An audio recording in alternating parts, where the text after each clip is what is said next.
is broken a single file line. Morning Cup on the lead with New York Riesling. New York Riesling to the lead.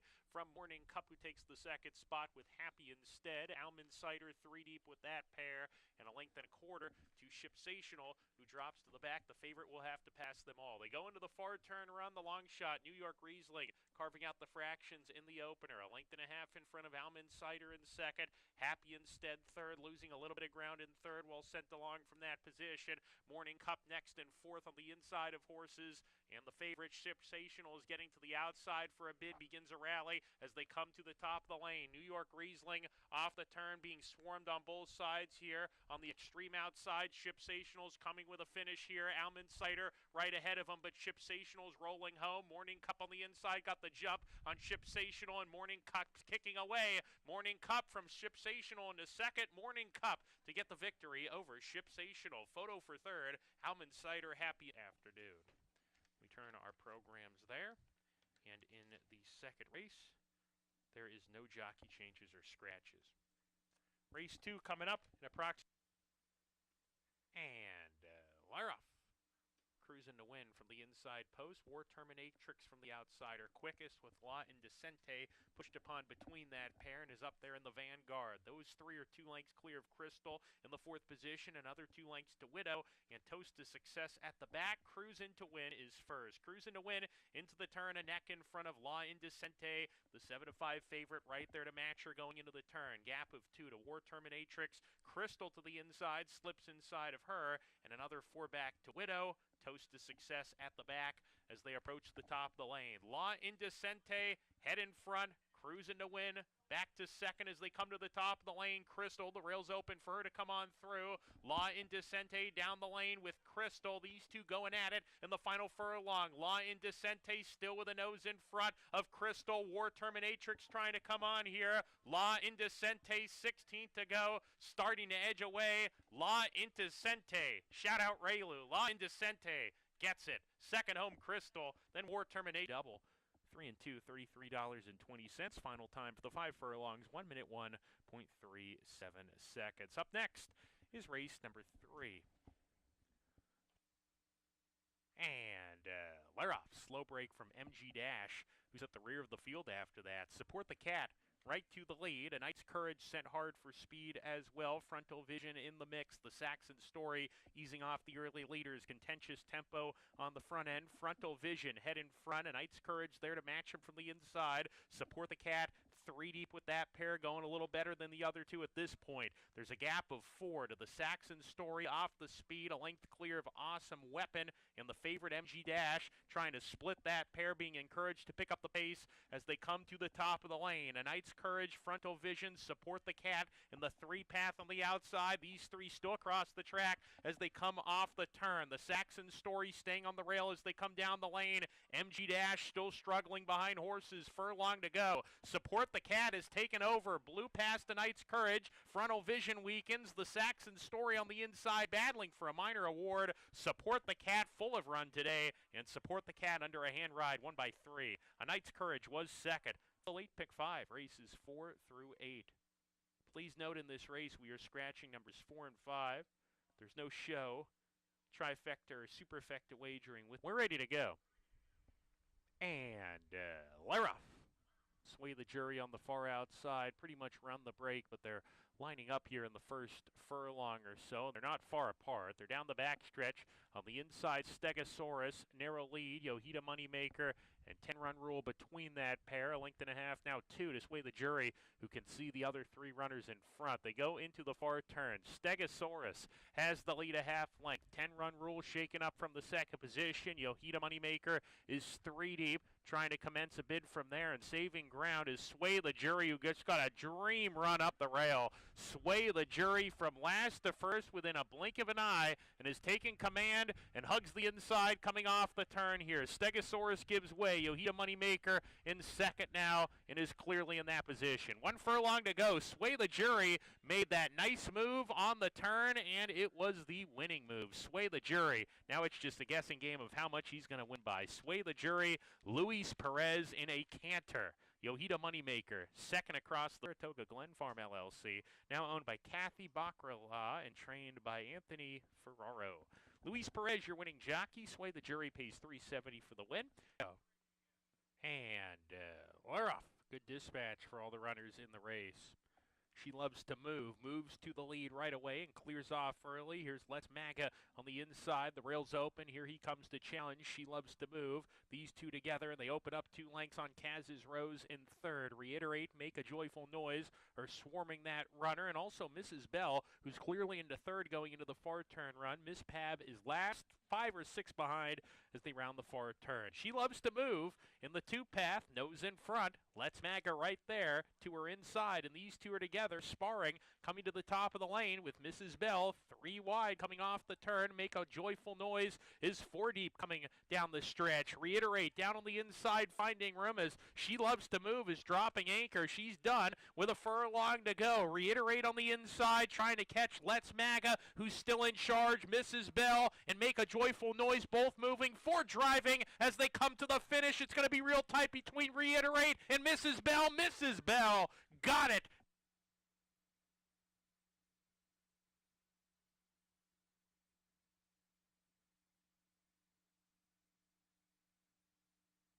We're ready to go. And Lare off. From the far outside, Bust in time, busts out of the gate. Goes right to the lead, getting towards the rail here, establishes a clear advantage and goes well with the ears pricked. Numeric runs in the second position. Ruby's Mischief to the inside. Ixides is deep, moving up and clearly into second now, coming to press the issue on the lead, 3 parts of a length off the pace setter. Troubled Luck, 4 lengths behind, a gap of another 3 or 4 to Dreamery, second to last. Tomaki is the trailer as they round the far turn. Bust in time, doing it nicely on the lead. All he's got to do is keep going here. Bust in time, quarter mile more to get, a length in front. Ixides in second and chasing hard coming off the turn. Troubled Luck swings deep for the stretch drive, but Bust in Time is clear, kicks away to a 3-length lead with about a furlong to go. Bust in Time on the inside, rallying on Numeric from towards the back of the field, and now Bust in Time, all of a sudden, the dirt turned into quicksand for him. He's exhausted, and Troubled Luck just blew by him. Troubled Luck, the winner by 2 here over Ruby's Mischief. Bust in Time had no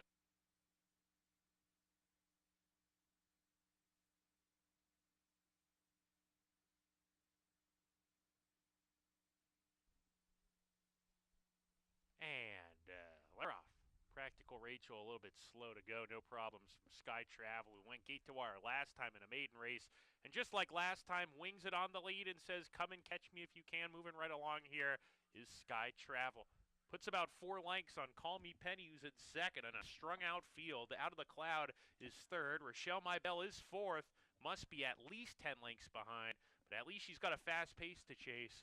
And the slow starter, Practical Rachel, is last. 5 runners in single file. I'll say they're separated by 18 lengths as they hit the quarter pole. Let's see how much juice Sky Travel has for the final quarter mile as a 3-length lead, maybe even 4 as they come off the turn here. Call Me Penny is second, Out of the Cloud third. Rochelle My Bell still fourth, well behind. Furlong to go. Sky Travel at 3 to 5 needs to finish. Her strides are shortening now with a 3-length lead, but she's still clear. Call Me Penny on the wrong lead, trying to race by her, but Sky Travel keeps going. Sky Travel all the way in the Gary Barber's Silks. Call Me Penny second, Out of the Cloud third. Rochelle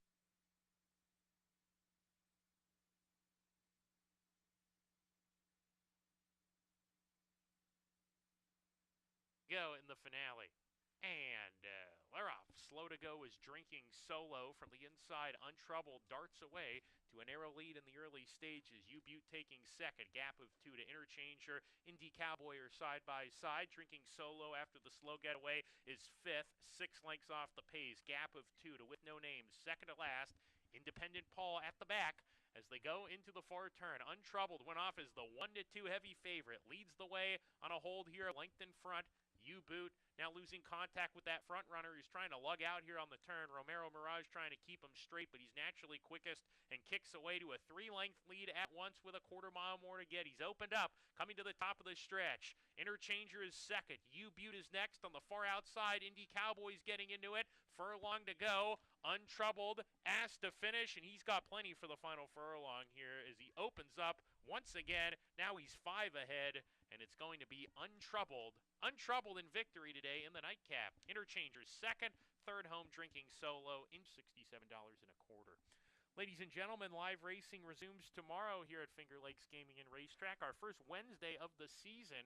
First post 1 p.m. on an 8-race program. And remember, you can go to fingerlakesgaming.com.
Good afternoon, ladies and gentlemen. Thank you for watching and wagering on Finger Lakes Gaming and Racetrack. Folks, without further ado, we now ask you to please rise and remove your caps for the playing of our national anthem.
Okay, ladies and gentlemen, you can now get out your pens, pencils, and programs because we now have today's changes on an 8-race program here at Finger Lakes Gaming and Racetrack, the first Wednesday program of the season. Here come the changes. The first race begins the early pick 5 with a mandatory daily payout every day. And that early pick 5, number 4, Saloon Girl, is 3 pounds overweight. 3 pounds over for number 4, Saloon Girl in race 1. The second race today, a field of 6 entered there. Number 1, Only in My Dreams, is 1 pound overweight.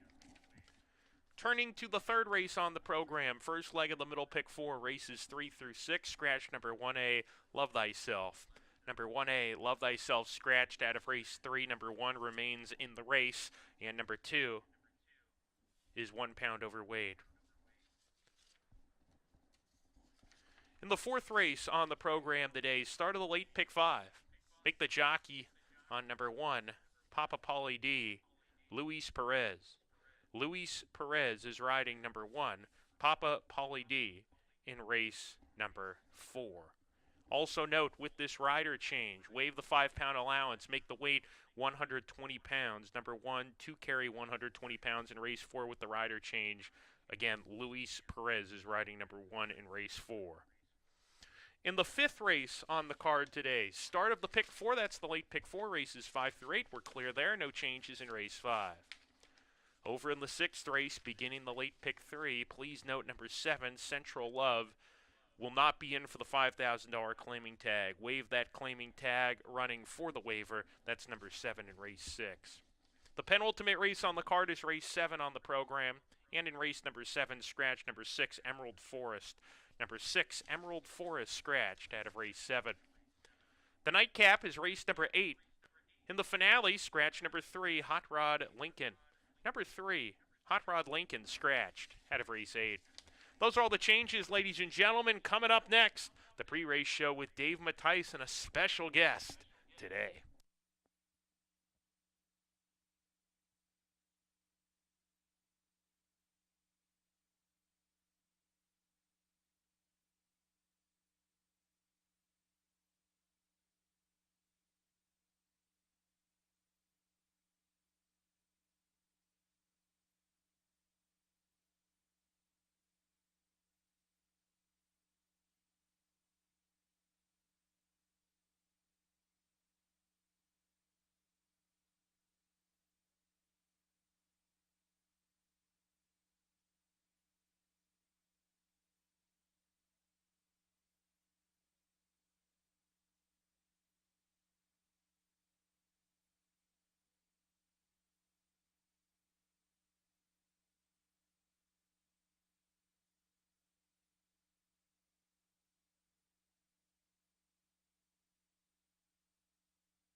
Welcome to Finger Lakes Gaming and Racetrack. I'm Dave Mattice.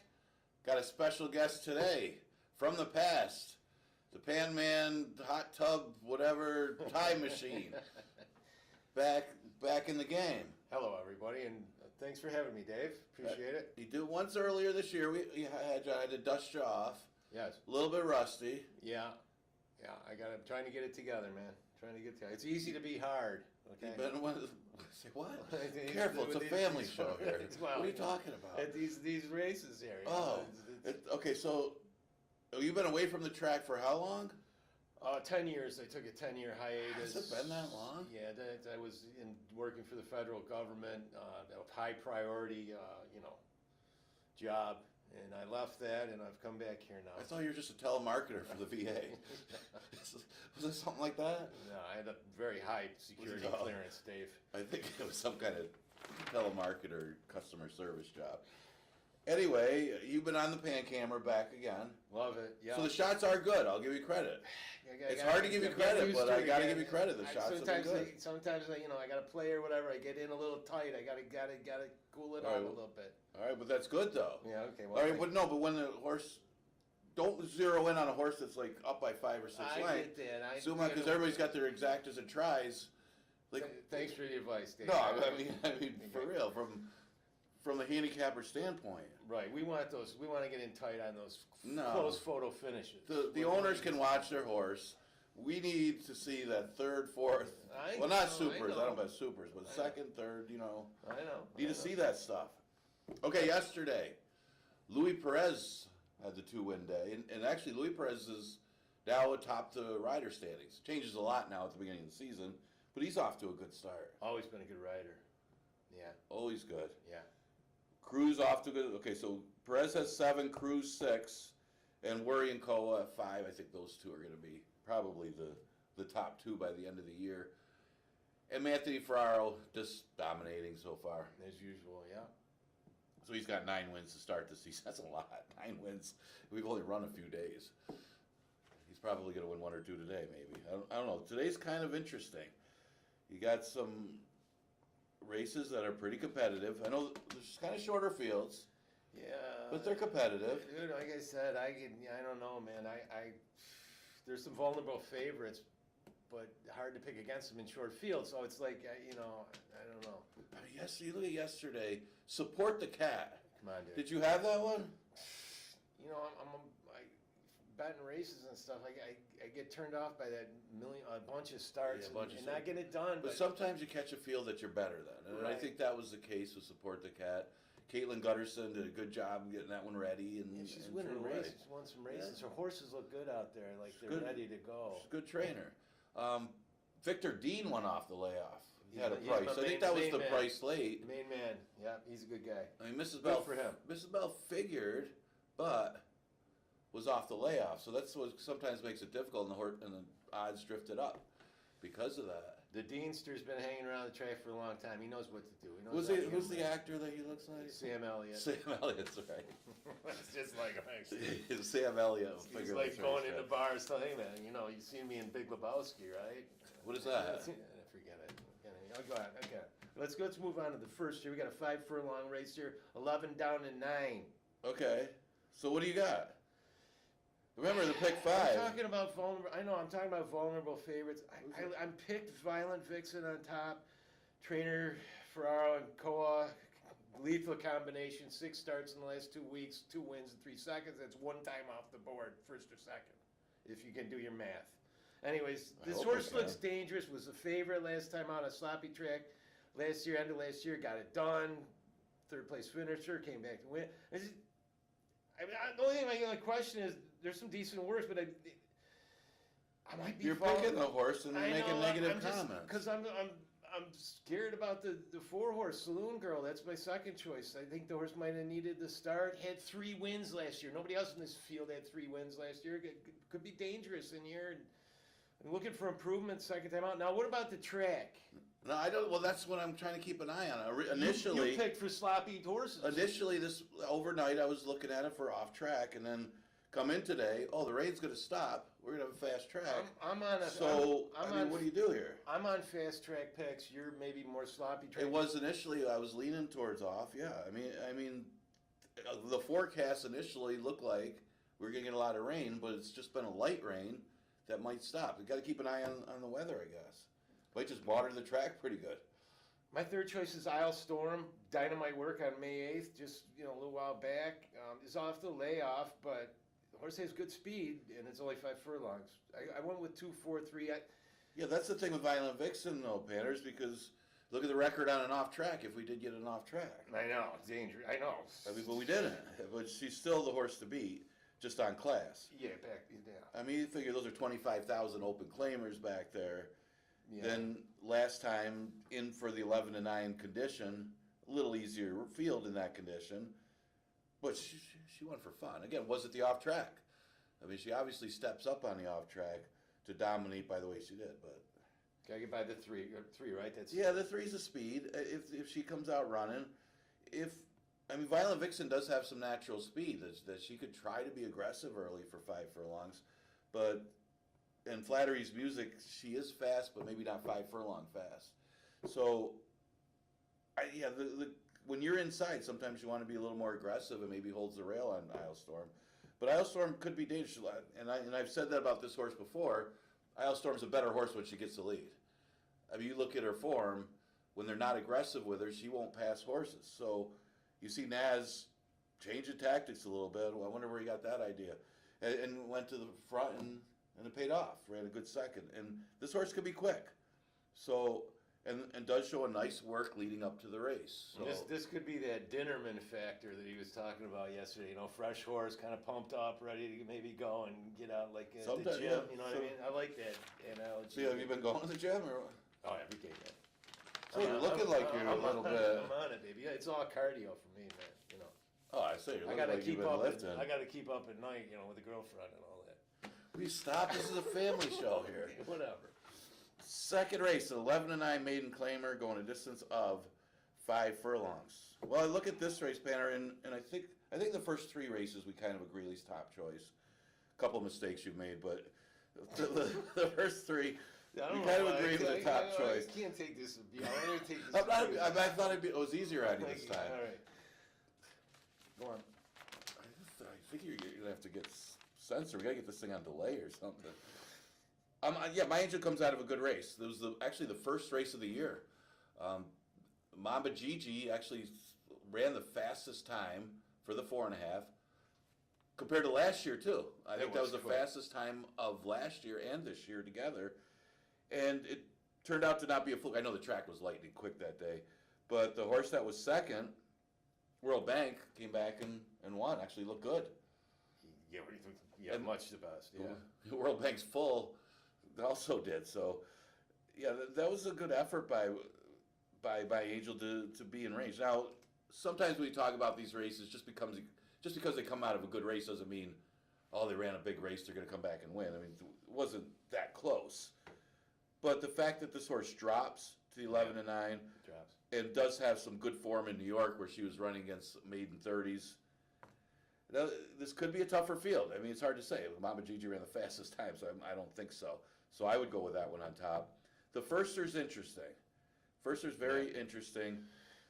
The dam's a half to a couple stakes place horses. I mean, it's more route on the dam side. But they did pay $30,000 for this horse to put it into a maiden claimer, 11 and 9. Says that this one might be a little better, a little classier than these. We'll see. That got workouts down at Gulfstream too, coming in from working out down there over the winter, spring or whatever. Yeah, it could be dangerous. Another thing that my Angel, he said drops 27%, second time Paul Barrow for win percentage. I'm not a stats guy. I got to dig those up because I got. Where'd you come up with that? I got to have a lot of stuff. I'm trying to find stuff to say. Where'd you fields, all right? Well, where'd you come up with it? What's your reference? Did you get that Brisnet? Yeah, that's a Brisnet thing. Okay, you got to give footnotes here. Who you got third? Digital Currency. I got I Am Ev. Okay. Okay, we were hoping for an off track. Took some money in New York in those maiden claimers, straight threes. But you know what? Coming in here only 3 times run. I went with 4-1-5. Yeah, Digital Currency has to be used. I mean, the horse is running in New York, but has it run this year? Aquilano used to be a master though in the spring of the year. Yeah, things change. Yeah, 10 years goes by real quick. A lot changes. Yeah. You know? Tell me about it. Hey, it doesn't mean I haven't been following, I've been making plays, over the 10 years. I got my phone thing app, But I see your handicap is the same. Third race, scratch the 1A, Love Thyself. It was a really strong entry. I think he still can stay with Bayou Melody. The horse was so impressive towards the end of the year. I mean, this horse went on a roll, won 3 in a row, actually 4 out of 5 to finish the year. If she's tight, and you know what, all the Buckley horses have been, not all of them, but a big percentage of them have run well off of the lap, especially these Windy Lee Farm ones. So, yeah, she's just got to keep her form from last year, at least close to that form from last year. She's going to be tough in here. As evidenced by that 2-month layoff from June to August, a couple months, anyways, wins by 5 legs, and then steps up against much tougher for the rest. Now back, to an easier level, I think, than was running towards the end of the year last year when it was winning. So, Is this your, who's that one guy that you know, that Amazon or something? What is his name? That is one of the workers for Buckley? He always wins. Oh yeah, the guy with the long, yeah. Who's that? He's been to your parties. He came to a party at my house. Yeah, the rock and roller with 1 foot in the grave. The guy's good. Yeah, he is. He's always. What did you just say? Don't say that. That's what I said to him. Okay. He came over and shot horseshoes at my house. I like that guy. Okay. Him and his. What's his name? It's something like that. It's Amazon or something like that. Omaha. Omaha. Yeah. He was cool. He always wins though. Yeah. When he brings them over, he always wins. I don't know if this is his. I know he had one yesterday, that one. He was going crazy down there. You should have zeroed in on him. Yeah, he's cool. I like him. Okay, now I'm a little concerned with Bustin' Roxy.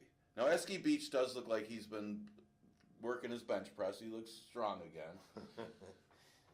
And I don't know if he wanted to win that claim. I mean, I think a few people went in on the claim on Bustin' Roxy. I was kind of wondering about this horse running for 5,000, and yeah, it really showed. The horse did not fire at all. It was not a good effort, but is the speed here? And maybe she needed the race for whatever reason, and she could come out firing here. Maybe Eski needed that time off and started benching again and got strong again. Koa stays with a new trainer. And that horse I got it second. Well, she's the speed. Yeah, though. I mean, that's what makes her dangerous. I know you ain't talking to me can be quick. I don't know if she's as quick as Bustin' Roxy. And she's coming out of the routes at Tampa, so she's definitely fit and may have that little bit of a fitness edge. But her last couple of races aren't that good. But she likes this racetrack. She might like the harder Finger Lakes Racetrack that we've had so far this year. That could be an interesting one at 9-2. Because I'm just concerned about Bustin' Roxy's last race. Was it the fact that she may have needed the race? I mean, it's not like all these M. Anthony Ferraro horses need races coming in here, making their first start of the year. 1 for 1 at the distance. Off the claims. Maybe, like you said, probably needed to start. I got 1-5. Those two. That's one of those claim and shakes you really don't want to win. The fourth race, I think we differ on this one.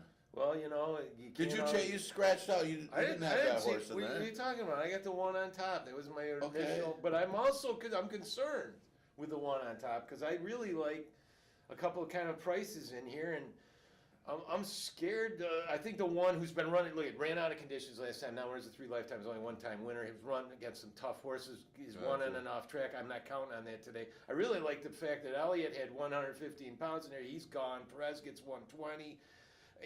Drops down in his bet at Charlestown and Laurel, and I think the horse coming in here from the inside is going to be one of maybe the best speed with the 2. I don't know, but I'm thinking if they mix it up a little bit, I really want to pick the 4 on top. I do, but I didn't. You didn't Because of the 25-1. But look at this. This horse has got a nice workout on May 9th. 40, I got a brisk stat for you, Dave. Okay, I want to hear it. It's coming out right now. I want to hear it. Asaf Ronan, who I passed by his new farm going down 96 every time going down to Clifton Springs where I live to go home. He's 40% second start with trainer. Okay, this fits that bill if you can't see it. Okay, so I know that it's had a lot of chances, 25-1. But look at yesterday, Support the Cat won at 0-33, as you mentioned. Right. So maybe today, second time off the layoff, this Kentucky bred by Oxbow. Sorry. Oxbow. Can't believe he's 0 for 5 on the off track. But anyways, I went with Grand again, second best. I'm using him in my picks. Third choice in here, the 2 Mighty Don, the other Speed. Got to win at the distance. I went 1-4-2. Yeah, I'm looking at it from a pace standpoint. Now, I don't know how this track's going to play today. I don't know. It seems like Mondays have been the speed days. We've had 3 Mondays, and I've got them all as speed days. I mean, this Monday maybe not as strong all day, but Tuesday and Wednesday have been relatively fair. Yesterday was fair. How much if we get a little bit of rain is speed going to be? I do think not today Governor can make the lead here. How good is he? It's hard to gauge from his last race because he didn't beat much. And he ended up being the main speed of the race. Can he get the lead over 5 destinations here? And 5 destinations, I don't think the Mighty Don has that much sprint speed that he's as fast as not today's Governor's last race. Dude, you've got the 6 and the 5 as the speed? What do you like is going to get the lead? I think the 1 and the 2 are the ones with the speed on the inside. So if they're mixing it up, all 4 of them, I'm with Grand again, man. Okay, so maybe you're looking at it that way, that maybe Grand again does get a trip. And at 5 furlongs, it can happen sometimes. I mean, the Mighty Don seems to be aggressive, even last time at 5 furlongs. And you're right, Papa Paulie B has shown speed in some of his races. And there's the one race, that's Laurel, really did send some good fractions, and he's got the rail. Maybe he does. I like the fractions set by Not Today Governor's last race, though. Yeah. He's outside. He can do either. I mean, it depends on the break. He doesn't have to get the lead. It says he got bumped. I didn't see the replay. I watch all the replays. And so, second start off the left. I didn't see that one. Okay, I do watch them sometimes. Right? I like the way he pulled. Let's start it. with the homework. Okay, I like the way he pulled away that day. Now, like I said, maybe you're right. Maybe he can't get the lead in here. But being outside, Andre could take a look and be in position and take over when he needs to. I'm going to go with that one on top. you're right. Grand again. I'm all with you with Grand again. I think the horse might get a trip, might get a pace, and numbers wise, class wise, at 5,000, he should be tough at this level. 4.5 was too short last time, and you're talking about a race that it's not coming back at 4.5. 5 furlongs, maybe it does come back to him a little bit, and this horse can hit the board. The very bottom race, might do it a maiden win. That kind of trip sitting there and maybe getting by these. If there's a duel, I mean, who knows? I mean, I think it's a good price. Well, notice who comes out of the Not Today Governor race. I mean, the horse won by multiple lengths. Who was third in that race, Panner? Who was third? Support the cat. Okay. Do you want to throw the 6 in your picks now? Okay, 5th race. Non-winners of a race since the date, going 5 furlongs. This is a tough one. This is a real tough one because you got one of the infamous best owners and Hall of Fame mutual teller in the race. I've been gone for 10 years, so I have no idea what you're talking about. Oh, Rick Royce. Oh, yeah, he's the main man up there. Okay. Man, I thought you were with me on that. Well, you got Gonna Be Dancing, ran an improved race. You got Ribbons and Medals, who I expect to run better. I mean, that horse was so overbet last time. I mean, how did that horse go off the favorite? Which is a positive sign. When a horse doesn't figure, it goes off the favorite. That means somebody expects the horse to run well. But I landed on a horse that's dropping down. I do think the horse is a better turf horse than dirt horse. I'm talking about Olazabal. Am I saying that right? How do you say that one? Olazabal. The 6. Olazabal? What does that mean? Olazabal. What does that mean? That doesn't sound right. I don't know. That doesn't sound right. What are you against this horse on the dirt? I mean, you gotta, Horse is a better turf horse. You hate mountaineer horses that come that. No, well, because our races are a little better. As far as mountaineer, I'm not knocking anybody. I'm just saying class-wise, our horses that are finishing 4th and 5th in the bottom claimers, 3rd and 4th, let's say, can win at Mountaineer at the same class level. I agree that's with you a on fact. this horse. I agree with you on this horse, but I also want to add that this horse came off a nice long laugh and won an allowance race off the laugh, going wire to wire down there in Mountaineer on dirt. So at this distance, so I think the horse is going to be tough. I hope he's not 4 to 5 or anything, but no, I don't think he's going to be too short a price. You got 2 Engleharts in here. I mean, there's some capable horses. Rick's Picks is going to be touting his horse. He's got a good shot though. Yeah, I got Sigler second, but Olazabal class-wise, I mean, this horse was second in the stakes race early in his career. Mm-hmm. You got to go back in your time machine a little bit. The only thing I was looking at, and I'm surprised that they don't send this horse long. Can we take this horse, take him long on the turf somewhere? Down at Fort Erie? Is that where you? Well, no, they got all the tariffs now. So you were all for that stuff, right? Okay, Sigler, I got second. I mean, this horse has made a lot of money.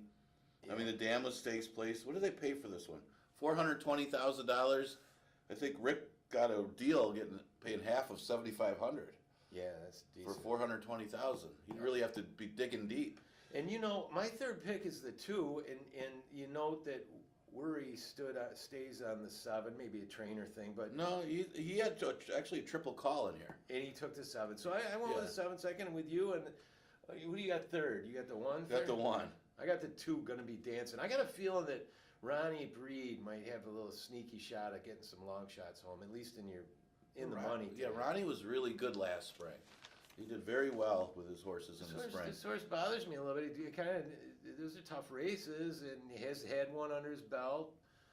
Maybe he's dangerous in here. Well, you watch Ribbons and Medals, and I think one of the problems last race with Ribbons and Medals is you're trying to be aggressive going a short distance, and he's out there pushing as hard as he can to go out with speed horses that are faster than him, and he got stuck in between horses. Sometimes that's not the best place to be for a horse. You got a horse right outside you, a horse inside you, and you're in between, and then eventually bows out of there right as they get to the wire.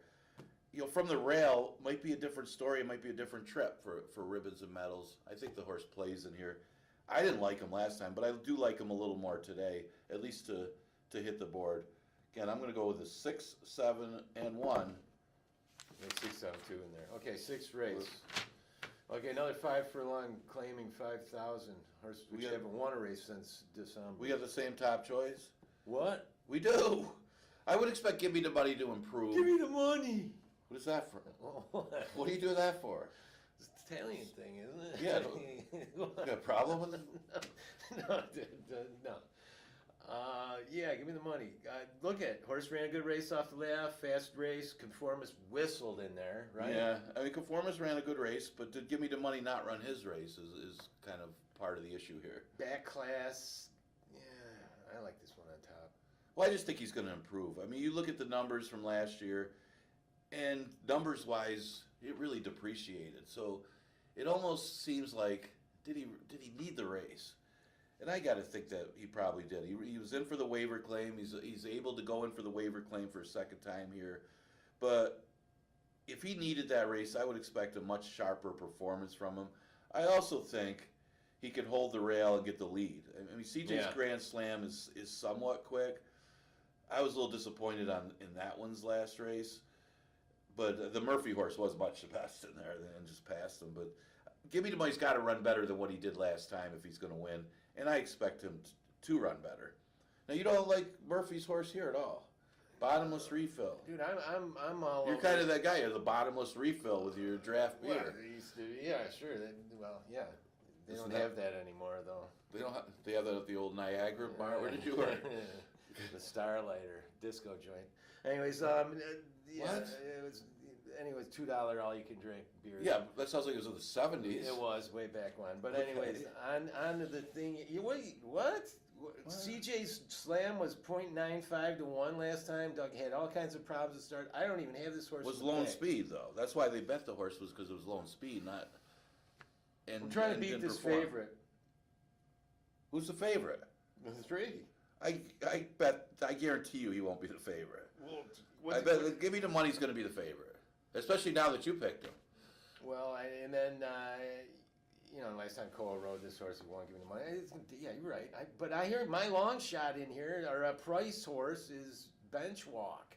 Okay. Jackie Davis rides this one. Only gonna be 3 lengths in that race last time, but I think maybe needed the race.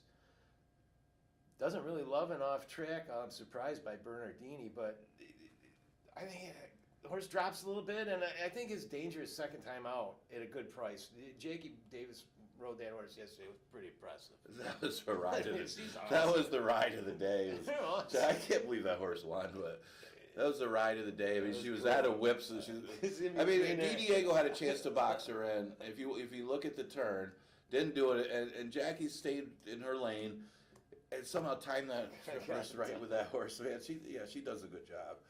I just got bottomless refill. I think the horse plays. Doesn't have a lot of early speed for the distance. That would be the main knock for bottomless refill. But that was the first start off the layoff. It wasn't that badly beaten in that Tommy the Torch race, where I actually picked a 10 to 1. And Panamman was saying, "Oh, that Tice guy, he picks all favorites." And Norgay almost pulled off the big upset there, right? Weren't you saying that? He was talking a lot of crap up there. I looked at you looked at your picks, and then I looked at the odds on the board. I'm like, did somebody make a mistake? Yeah, Tice you're never talking- picks it. Oh, come on, man! You're talking a lot of crap up there. I got 165. Wasn't anything possible. Will wake up. It's a matter of time. Doesn't need to wake up. The horse just got to run his race. Everybody's chasing Give Me the Money. CJ's Grand Slam's going to try to go with Give Me the Money. Everybody's chasing. Bottomless refill can make a run and try to chase him down and hit the board. I went 165. You want to put $1 on it? No, I'm There not, hits the not board? doing that again. We don't want to. You lost a lot of dollars, didn't When I get into that pace thing. you? Seventh race, one of the favorite scratches out of here. We're way off on this one. I don't even. Well, no, I agree with you. Heads or tails is a horse to be. It's going to be a heavy favorite in Been here. off 5 months. It could be a problem. But on paper, yes, heads or tails is far better. Is able to get in for the waiver claim because it was a sharp claim by Jeff Englert. Claim him for 5. You come back with a waiver claim off 2 straight victories. You're supposed to win.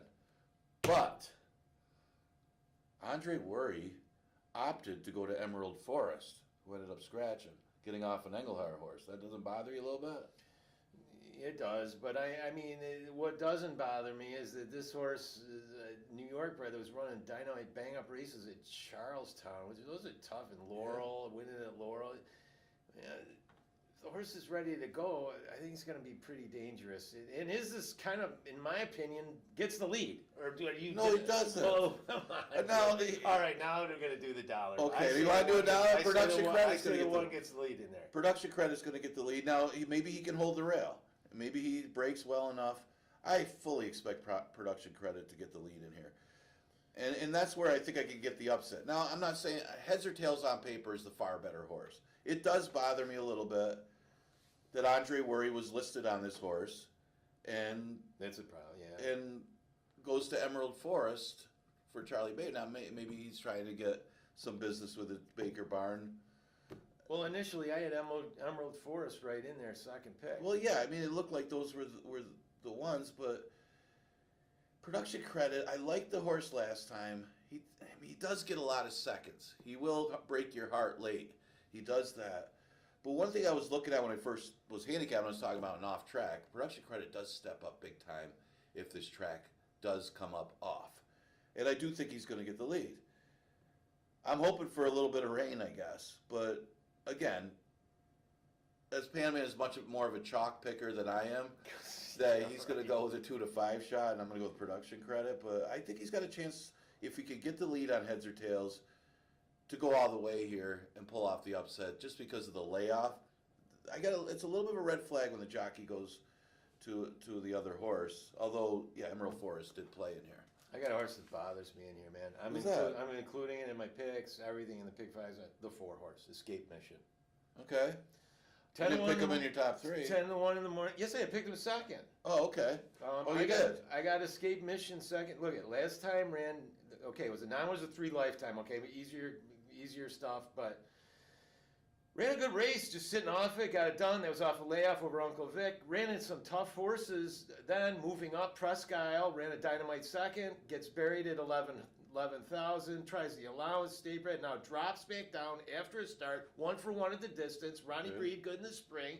Can this horse possibly spring an upset in here? Comes out, look at that Gandy Dancing New York Riesling race, broke in the air and everything, and was close up early after breaking bid. I mean, I don't think he deserves 10 to 1. I mean, no, because he is a drop down, and he's run well for 5,000. This is my wake up call in the pick. Now I may be dead last in there, but at least I'm trying to get something home.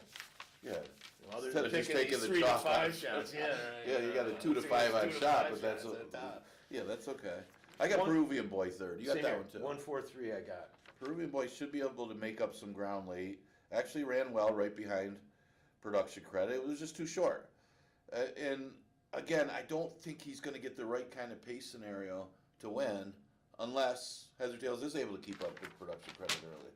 On to the finale, man. An old warrior. Talk about warriors.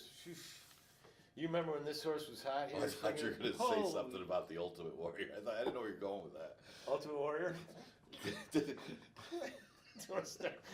No, I'm a big wrestling fan. Is there a conspiracy that they had a fake Ultimate Warrior because he retired? He quit? No, he's much respect. He's passed on by the Ultimate Warrior. And Warrior's Revenge was a monster here at Finger Lakes. Remember those days? I remember when he was Horse of the Year for John Buckley. Yeah, man. Wow. What a great season that he had. And things didn't go as well last year. I mean, the horse was not the same. Was actually claimed when dropped to 5,000 by Ilmar and the Salvados. Those Victor and Nancy, they're sharp horsemen. Get Warriors Revenge. And I think they got a good chance to win here for first start of the year. And you know what really helps, and I know you're going to make the point too, Hot Rod Lincoln scratching is big, is huge in this race. Because not that Hot Rod Lincoln's that fast, but it was the only one that really had any kind of early speed in the race. Now there's absolutely no speed. Not that Warriors Revenge is a true shoot out there, get the lead, but he likes to get involved in the race early. And now he looks like the main speed. And when you're the speed going 5 furlongs, unless you come up a little bit short fitness-wise, he's going to be tough to beat. Yeah, there's a lot of bad class, and then drops down, and fresh, and bullet work. But the speed. Speed, definitely speed, yes, definitely. Okay. But what about second? Yeah, I mean, I got Pot of Gold, and then Max Foster third. Again, Max Foster was kind of looking at more because of an off-track possibility. Yeah. Also, his start under it wasn't a bad against runaway conformist. Look at so he had trouble in that race. I didn't watch the replay, but he did. But He did. I I trust mean, the comments from Mitch. No, but it didn't. Yeah, I don't know. I don't know All if right. it cost him the race. I'm not gonna All say right, that. but still, we may have the Navarro brothers 1-2 in here as far as I'm concerned. Third choice, Invaluable Will, always comes running late, even at these short distance. I think maybe able to rally up a little bit and get a piece. Yeah, the thing with Max Foster, and you can see it just on their program, Excuse me. all 3 career wins have been on off tracks. Not to say he's got the numbers on a fast track to be competitive here, and he did run a good race. It probably cost. He wasn't going to be conformist. But maybe the trouble that he had may have cost him second with the stopping horse on the front end. Now, it does look like Warriors Revenge is just going to be out there and win the race. Now everybody's chasing. I'm thinking Pot of Gold is going to have to close some ground if you like this horse, because it is such a short distance. Pot of Gold is a better router, obviously, than sprinter. But we see it a lot. You get a speed horse that's lone speed on the front end. Some of the other horses in the shorter distance, the jockey tries to hustle them a little bit to get them in the race. And then you get that little bit deeper closer with more bottom with the route type that get up to be second or third. A lot of times you get your long shot tries and supers when you throw your all button at the bottom. Murphy's been hitting the board and getting some wins and doing good so far this spring. Good for him, man. He's a good guy. And Max Foster did run a good race off of the break and did have a little bit. Not going to be conformist. And Invaluable Will's another interesting one. Does show some good works. And the horse has got a little back class, a little bit better than 5,000s, at least in the past. Last year he was strictly a $5,000 horse. But he's capable. Yeah. But he doesn't have anything to run at. It does look like there's absolutely no pace in the race. Yeah. I mean, and that's why we saying maybe single him in your bed. Warriors Revenge, yeah. Okay, so announcer situation. We've had Matt Dinnerman. Man, he sounds great. Good. Yeah, I had him on the show yesterday. Yeah, I know. I watched it. It was great. The ratings are up, and now they're probably going to go down back in the toilet. But Anthony has been destabilized. Yeah, Anthony is going to be out for a little while. Yeah. And we wish him the best. He's got some health issues, and don't want to get too personal, but we wish him the best and hope that he has a speedy recovery and feels better. Yeah. And gets back to work. But I hope so. Hope him for the best.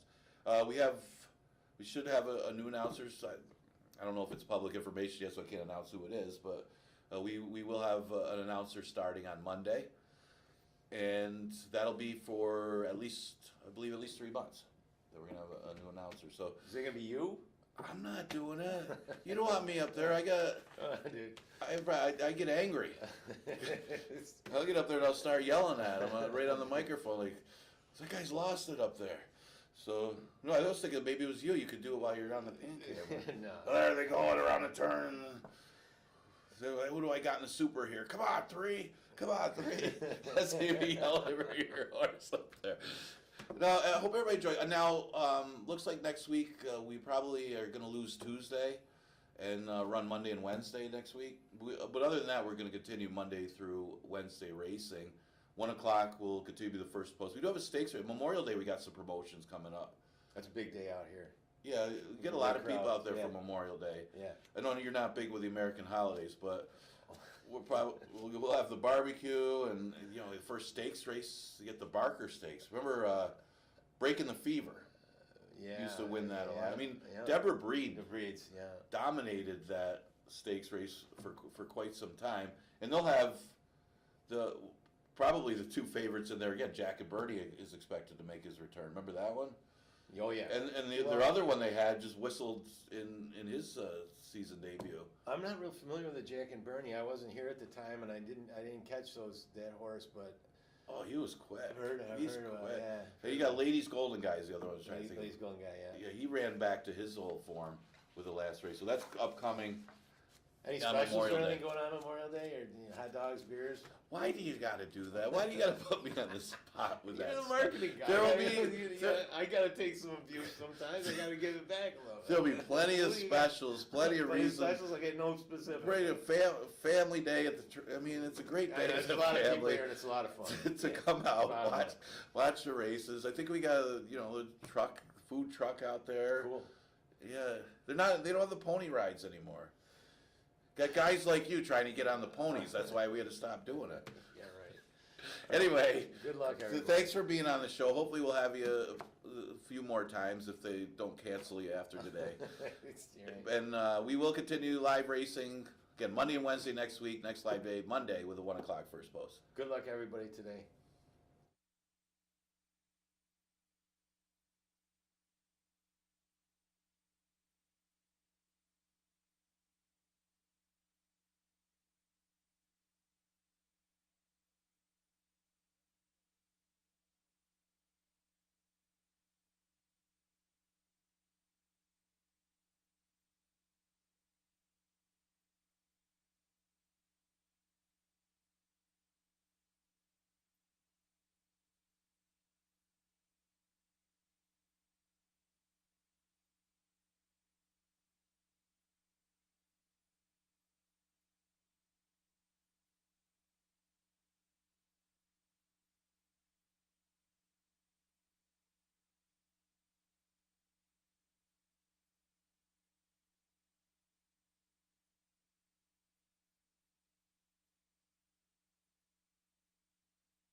And the runners are now making their way onto the track for the first race of 8 today.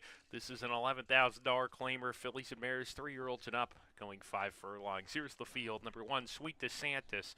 Joelle Cruz is the jockey today. Number 2, Violent Vixen.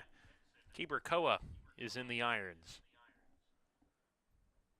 Isle Storm is number 3. Nazario Alvarado with the call.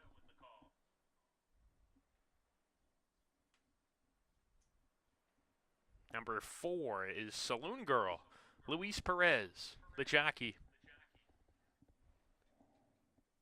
And number 5 is Flattery's Music with Rafael Rohina Jr. up. 5 minutes until race 1, which has win place show. Exacta tries even superfecta wagering, daily double wagering, and the early pick 5 races 1 through 5.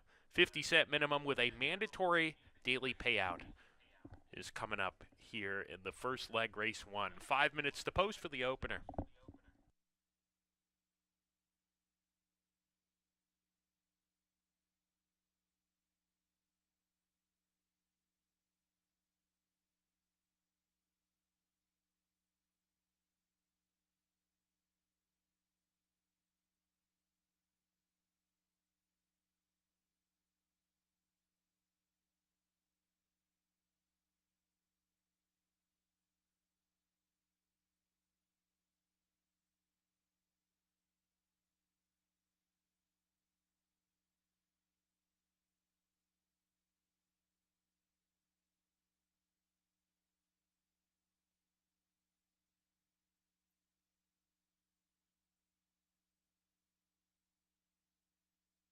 Ladies and gentlemen, please note that Finger Lakes has canceled their Tuesday program next week, so our next live racing day will be on Monday, and we'll have Monday and Wednesday racing 2 days a week next week. Again, Monday and Wednesday racing. Finger Lakes has canceled their Tuesday program next week.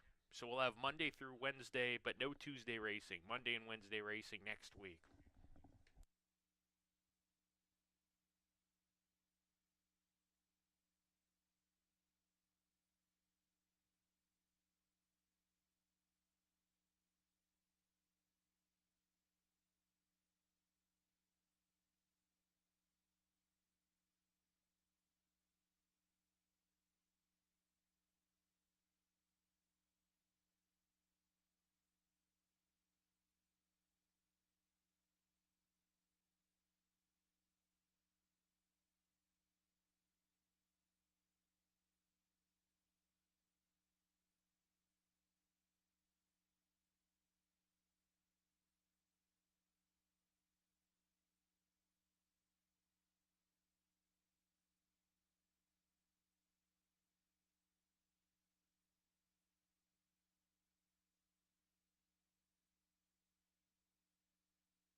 Less than a minute to post. Remember, we start the pick 5. This is a mandatory daily payout every day. In that pick 5, 21,000 in the pool. It's growing.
And the runners have now reached the starting gate. It's post time for the opener today here at Finger Lakes. 8 races today. The 2 Anthony Ferraro runners go into the gate.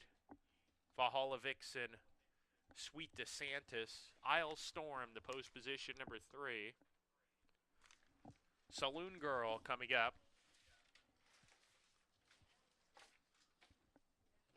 They're just about in with Isle Storm. It just has to go in a little bit more. Now she's in. Saloon Girl to post position number 5. Flattery's Music to the outside. 8 races today. Good luck. We're ready to go. And we're off. A little bit of a slow start here for Isle Storm, who's at the back of the pack early on. Saloon Girl to the lead here from Flattery's Music, who takes the 2nd position. Valhalla Vixen slipping inside of her. Isle Storm in the 4th position, while Hard Ridden at this point with a half mile to go. And Sweet DeSantis is at the back. The quintet hits the far turn, and there's a wall of horses chasing the front runner. Saloon Girl, who's a half length in front. Flattery's Music is second. Isle Storm making an early move 3 wide to come and tackle those leaders. Approaching the top of the stretch. Gap of 2. Valhalla Vixen is in fourth. Under a Ride is getting outside, coming to the top of the lane. And still the trailer, Sweet DeSantis. They turn for home in the opener. Saloon Girl half length in front of Flattery's Music. Between horses, Violent Vixen switching into the 3 path. Needs to get going. 1 furlong to go. She's gathering some momentum, but Saloon Girl keeps going. Valhalla Vixen coming with a flying finish now. Valhalla Vixen on the outside grabs the lead close to home, and she's won it. Violent Vixen to win it over Saloon Girl, then Sweet DeSantis, and Isle Storm, who is fourth.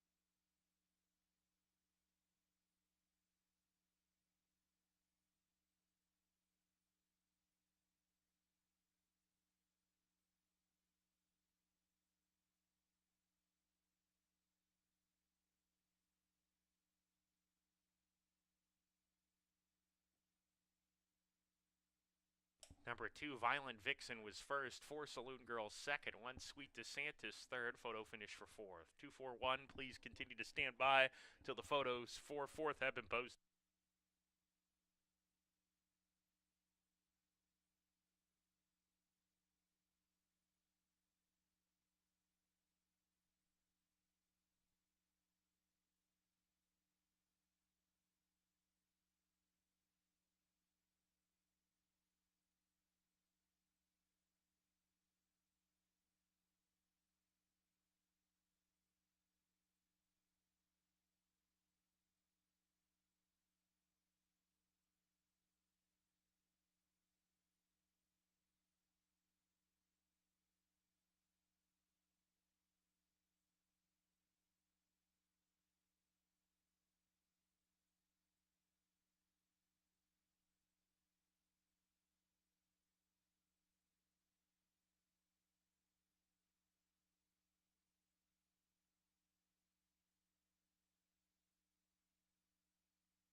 Now entering the winner's circle is number 2, Violent Vixen.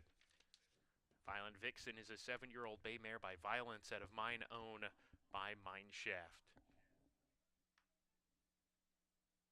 Violent Vixen was bred in Kentucky by Richard Wilson, now owned and trained by Anthony Ferraro. Cabercoa, your winning jockey. That's a first and third place finish for Team Ferraro here in race 1. Violent Vixen, 260 for the win. Up next, ladies and gentlemen, is race number 2. In the second race, there's no changes. Post time for the second race in 20 minutes at 1:29.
ladies and gentlemen, that early pick 5 pool today was just short of $70,000 thanks to our horse players and the fans for supporting that early pick 5. Remember, every day at Finger Lakes, that early pick 5 is a mandatory daily payout.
are getting ready for race number 2, and there were some anxious moments. Didn't know if Violent Vixen was going to get there, but was able to get that victory to start off the Wednesday card. The second race is an 11-9 maiden claimer that goes 5 furlongs. Seems to be the going distance lately, as we've had a lot of 5 furlong events.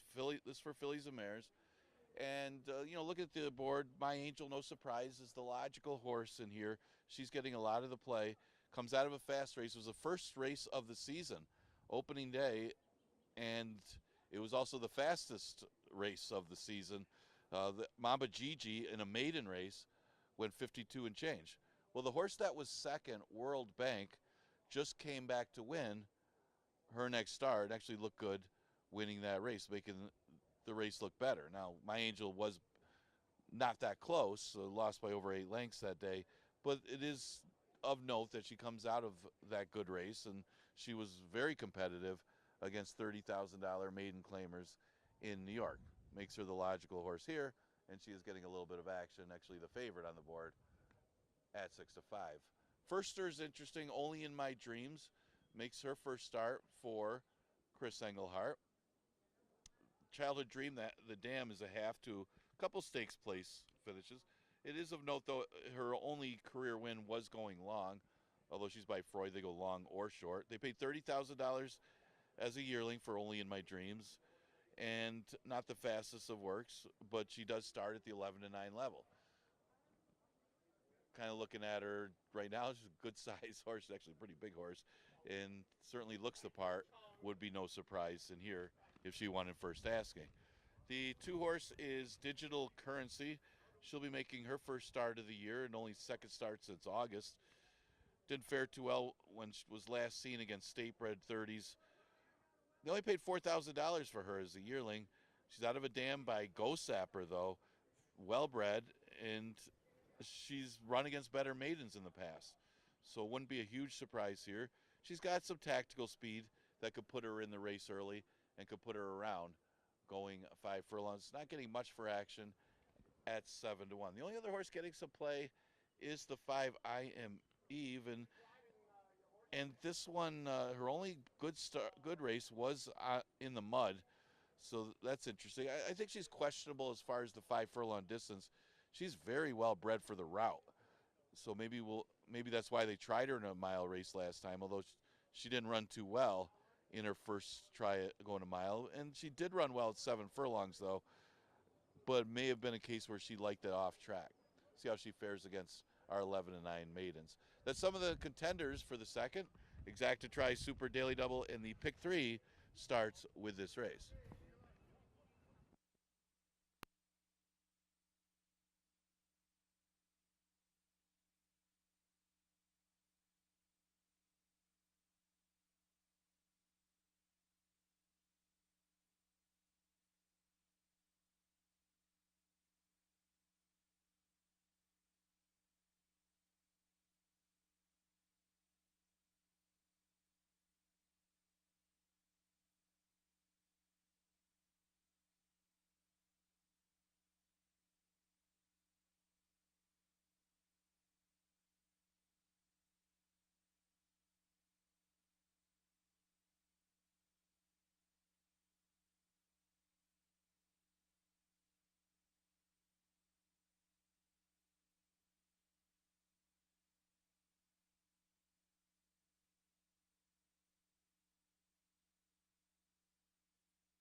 And the runners are now making their way onto the track for race 2, maiden $11,000 claimers, fillies and mares, 3-year-olds and up, going 5 furlongs, and here is the field.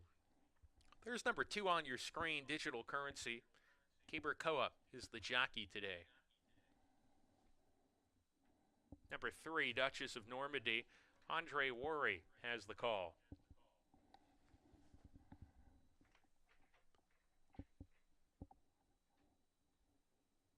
Number 4, My Angel. Heman Harkey with the ride. IMEV is number 5. Jackie Davis is the jockey. Number 6, Banker Murray. Michael Davila Jr. in the irons. And number 1 is Only in My Dreams with Emmanuel Di Diego. Race 2 starts. Win, play, show, exacta, try, superfecta wagering in this race, of course, on the wagering menu, along with daily double and pick 3 wagering. 3 minutes until race 2.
And the runners are now loading into the gate for race number 2. Only in My Dreams, Digital Currency, Duchess of Normandy, and My Angel have gone in. I Am EV, post position 5. To the outside post, Banker Murray. We're ready to go. And they're off. Stutter step start for Only in My Dreams, who's at the back of the field early on. Banker Murray from the far outside post on the lead with Duchess of Normandy, My Angel between that pair. Gap of 2 to Digital Currency. I Am EV second to last, being joined by Only My Dreams. 5 lengths from tip to tail as they approach the forward turn run. The leader on the inside, Duchess of Normandy, My Angel, finds a clear path on the outside, and these two are locked together as they round the turn. Banker Murray made an early bid on the lead, is back to 4th now. Digital Currency is making a wide rally, but she's up to challenge those front runners approaching the quarter pole. Only in My Dreams out of last. I Am EV is the trailer as they come to the top of the stretch. My Angel the leader here. On the outside, Digital Currency second a length behind in chase mode. Banker Murray re-rallies to 3rd on the rail. Furlong to go. My Angel in front. Digital Currency trying to reel her in from the outside. My Angel 16th to go clear. My Angel your winner. Digital Currency was second. I Am EV from the back gets 3rd. Only in My Dreams was 4th.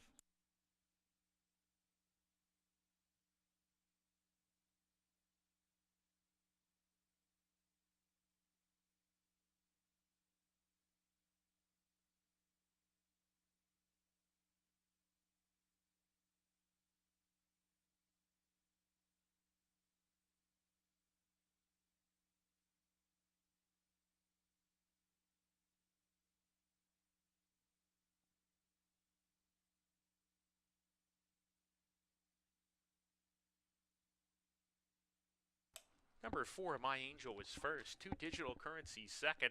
5, I Am EV third. 1, Only in My Dreams fourth. 4, 2, 5, 1, your top 4 finishers. Please continue to stand by until the results are declared official.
Now in the winner's circle is number 4, My Angel.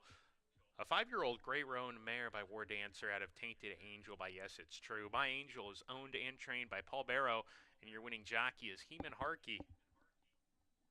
For My Angel, pace 450 for the win. Final time, 1 minute, 0.49 seconds for the 5 furlongs. Early double, $8 even. Up next is race 3 in the third race, scratch number 1A, Love Thyself. Race 3 begins the pick 4. It's a middle pick 4 races 3 through 6. Post time for the third race, 21 minutes away.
All right, no big surprises there. Is My Angel coming out of the better race, dropping in class, gets the victory. Third race, a starter optional claiming race.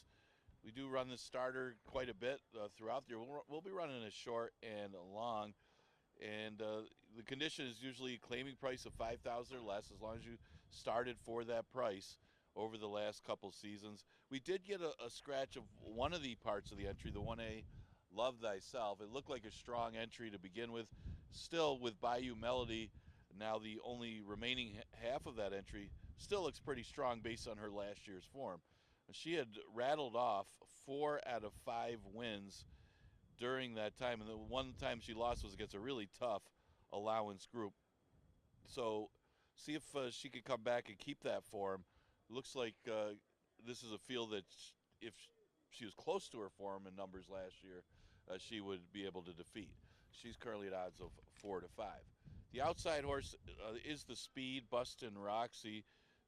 She was a little bit of a disappointment, to say the least. She was bet down to be 1 to 2 off the layoff, as many were remembering her last spring, when she did have some good racing luck in some of those races where she was absolutely lone speed. But she started off the season winning 4 in a row before the water got deeper and there were some other speed horses in the race, and she just couldn't compete against tougher allowance horses. But the tricky part of that was, she came off the layoff and was in for 5,000, and there were many attempts at taking her for that day, and Esky Beach won the honor of getting Bustin' Roxy, and see if she can run better her second start off of the layoff.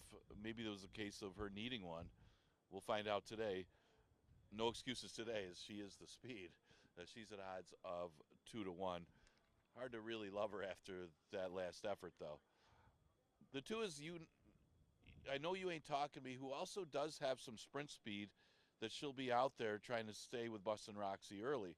She's inside that rival and draws the rail. She should be plenty fit turning back out of route races and against much tougher route races at Tampa. Again, her sprint speed, she may not be as fast early as Bustin' Roxy, but maybe if that one stops, she could take over and get first run on Bayou Melody. And maybe a horse that could be overlooked in here. She's right now at odds of 5 to 1. She was a 3-time winner in 2024. So you got 7 minutes to post for the third. Exacta Tri Super Daily Double Pick 3 and Pick 4 starts in here against Scratch 1A Love Thyself.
And the runners are now making their way onto the track for race 3. This third race, a starter optional claimer, fillies and mares, 3-year-olds and upward, going 5 furlongs, scratch number 1A.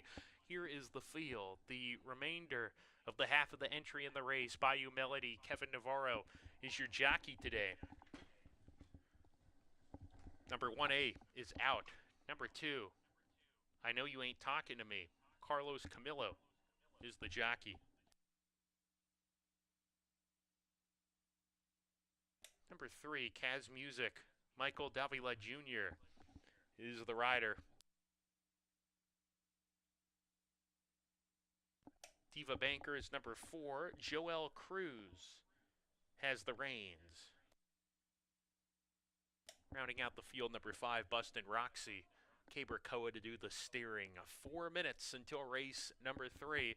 This race begins a middle pick 4, races 3 through 6. There's also win, place, show, exacta try, superfecta wagering, daily double, and pick 3 wagering. Post time for the third race, 4 minutes away.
Less than a minute to post, ladies and gentlemen. The runners are approaching the starting gate. And remember, this race begins the middle pick 4, races 3 through 7. Also, ladies and gentlemen, a reminder, Preakness Day hours, you can put advanced wagering for the 150th running of the Preakness Stakes. Tomorrow, Thursday, May 15th, our Preakness simulcast hours are as follows. This Friday, Black-Eyed Susan Day. The gates open here at Finger Lakes at 11:15 a.m. and close at 6:30. And then on Saturday, Preakness Day, of course, racing gates open at 10 a.m. The Preakness post time is 6:50 p.m. Eastern Time, and will remain open until about 8 p.m. to cash all those winning tickets. Will it be journalism, Sandman, or someone else? We'll find out this Saturday. It's the second jewel of the Triple Crown. Watch and wager and win right here at Finger Lakes Gaming and Racetrack. The runners are now at the gate for the third race on our program today.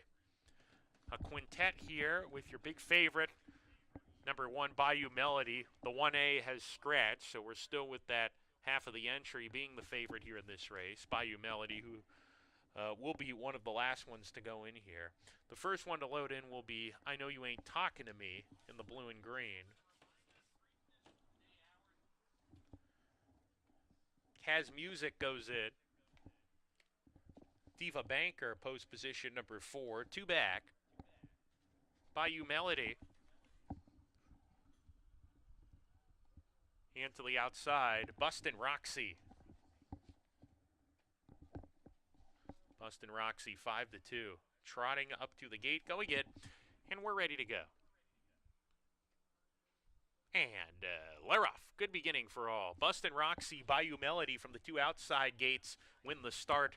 And Bustin' Roxy is going to take the initiative here. Bayou Melody right behind on a hold running in second, joined from the inside by I Know You Ain't Talking to Me and Diva Banker, who's between 2 horses. Gap of 2.5 to Kaz Music, the trailer, as they hit the far turn run. On the lead, Bustin' Roxy also on the rail, gets from the outside post to the fence, 3/4 of a length ahead. Bayou Melody right behind second. I Know You Ain't Talking to Me third in a pocket. Then Diva Banker, the first 4 separated by 3 lengths, approaching the quarter pole. And Kaz Music still at the rear, top of the stretch. Bustin' Roxy off the turn, and the 3 path maintains the lead. Bayou Melody is asked to quicken, needs to do a little bit more. On the outside, farther out, Diva Banker is coming with a surge at 20-1. Bustin' Roxy getting a little bit tired here. Here's Diva Banker looking to spring the upset. Diva Banker grabs the lead. Diva Banker by a neck. Second home, Bustin' Roxy fought hard. Then came I Know You Ain't Talking to Me, Bayou Melody,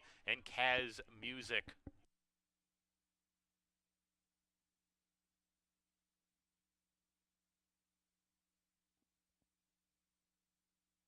.64 seconds, your final time. There is a photo finish for the win. The heads were up and down there, so a photo finish for the victory here. Please continue to stand by until the results are declared official.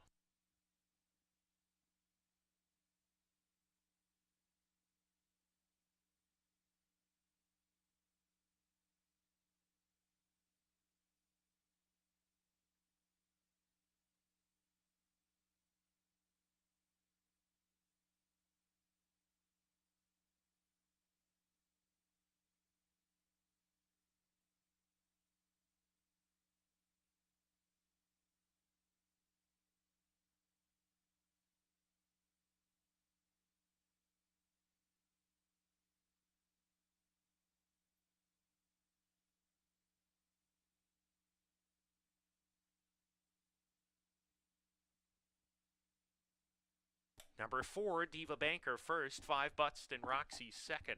2, I Know You Ain't Talking to Me third. 1, Bayou Melody fourth. 4, 5, 2, 1, your top 4. Please continue to stand by until the results are declared official.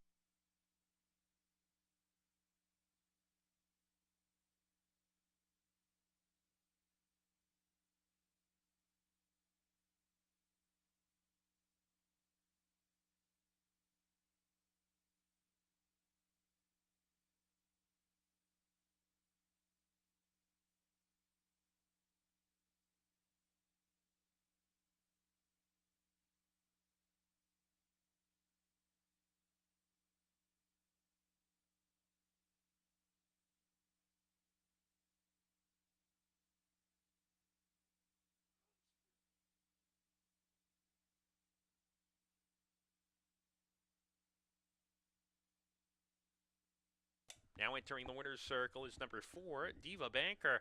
A 9-year-old dark bear brown mare here by Central Banker out of La Diva by Vindication. Diva Banker, now owned and trained by David Ayola, and your winning jockey is Joel Cruz. Diva Banker, look at that, $42.40 to win it, 20 to 1 on the board. The longest shot in the race in just a field of 5, getting it done. And that is a big payout. If you press the all button, or if you have this horse just in general, you must be very happy if you've got money in that early pick 5 and also the middle pick 4, which started in this race. Up next, ladies and gentlemen, we go to race number 4.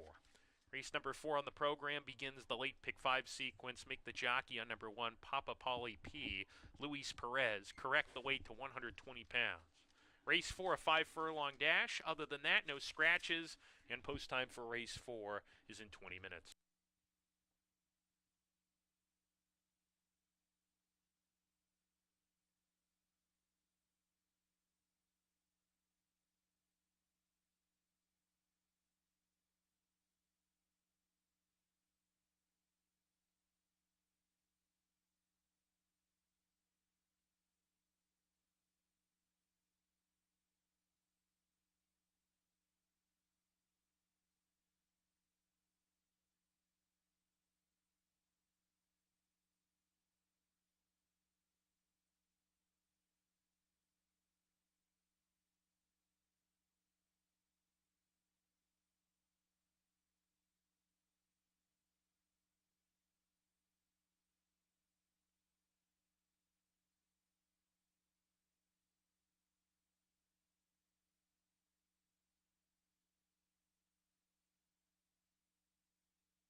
Folks, remember, we do have races on Memorial Day.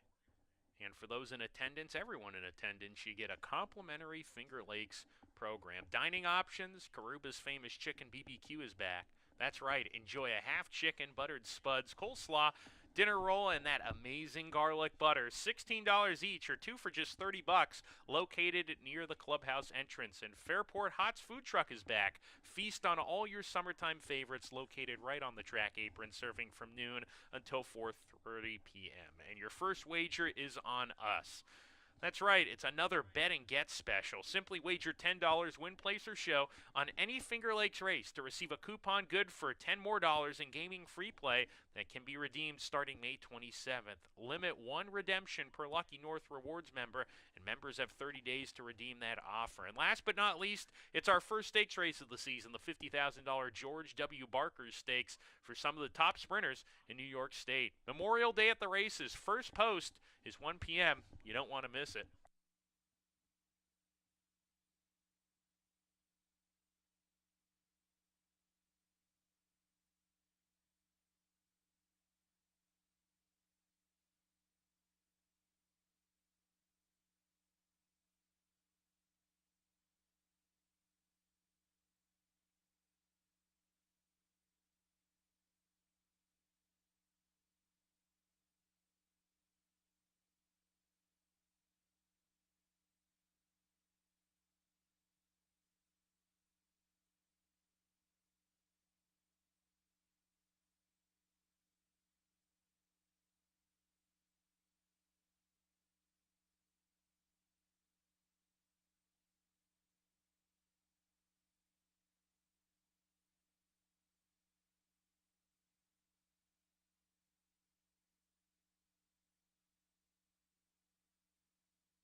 Okay, horses are going on the track here in a minute for the fourth race.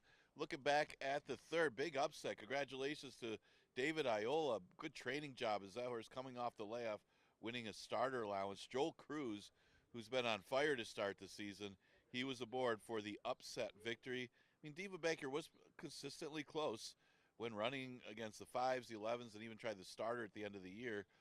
Maybe just a little sharper than Bayou Melody today to get that win and able to get by the speed of Bustin' Roxy. Okay, we look at the fourth as they go on the track here. Pretty open race. You see some early money on the Mighty Don. Not Today Governor was the one I kind of liked. It does have that tactical speed. Is going to be on the outside, coming off a commanding victory. The horse that was third, a long time maiden, Support the Cat, came back to win the other day. Now there's some other speed inside him, but he's quick and a chance to come right back against winners. And you got Grand again. We'll try to hope that there is a pace up front. Look for that one to be closing late as a possible long shot chance in the fourth. Exacta Tri Super Daily Double, the pick 5, the late pick 5 starts with race number 4.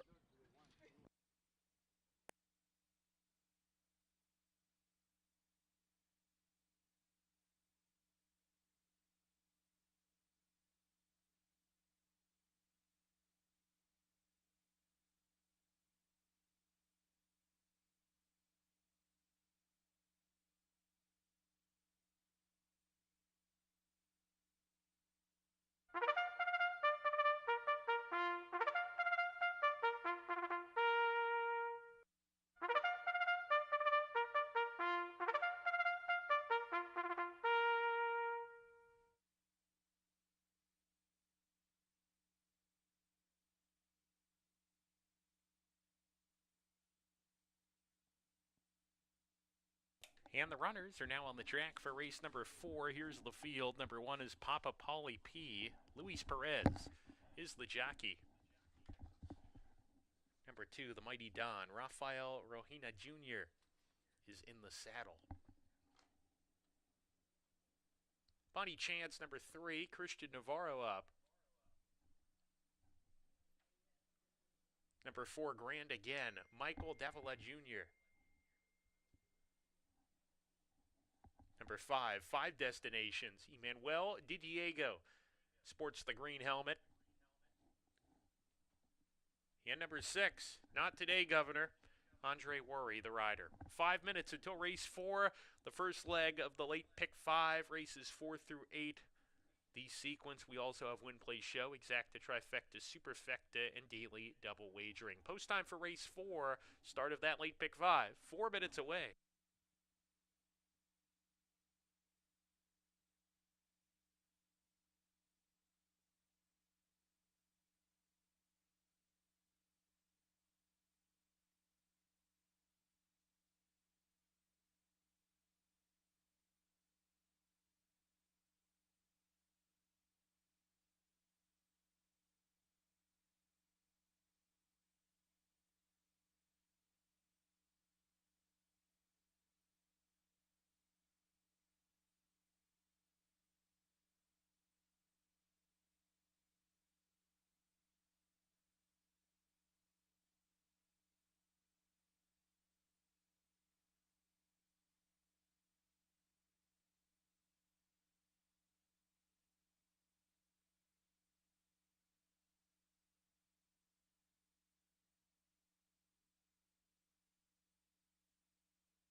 Less than a minute to post. Start of the late pick 5 here.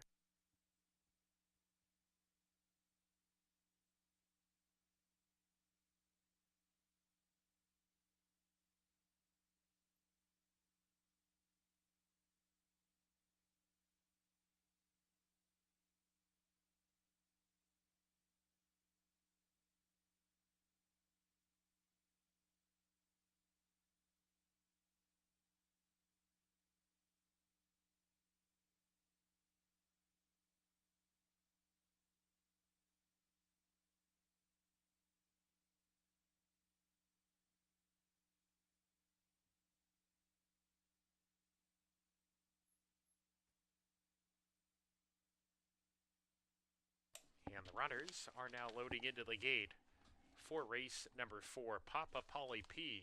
The first one to go into the starting gate. The Mighty Don has got it. Bonnie Chance, post position 3, coming forward.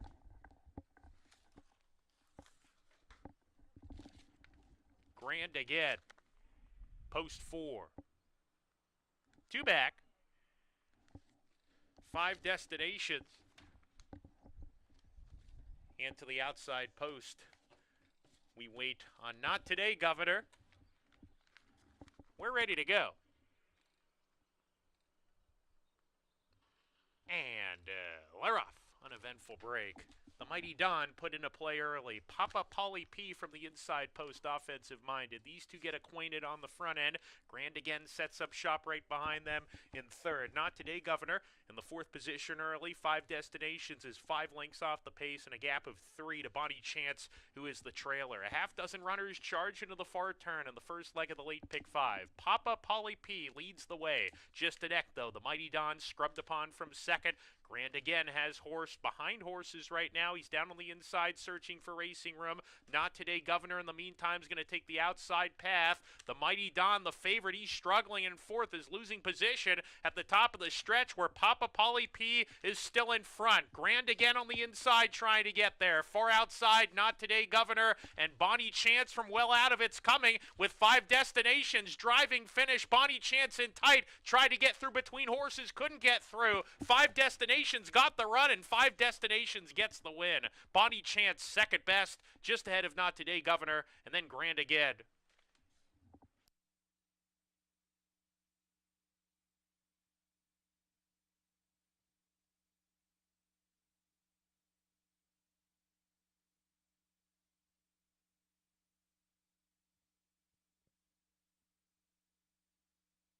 Final time for the 5 furlongs, 1 minute, 0.46 seconds. Number 5, 5 destinations. First, photo finish for second and third. Also waiting on the placing for 4th. Again, after every race, please continue to stand by until the results are declared official.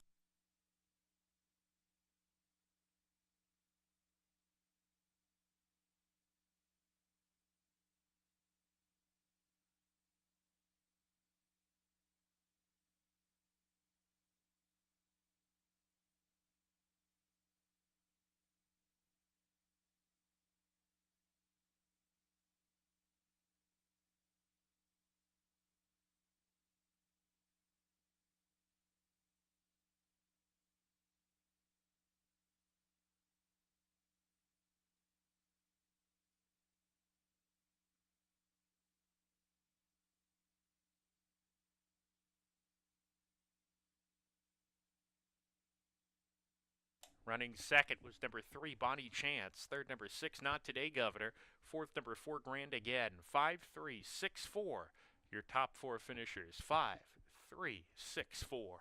Please continue to stand by until the results are declared official.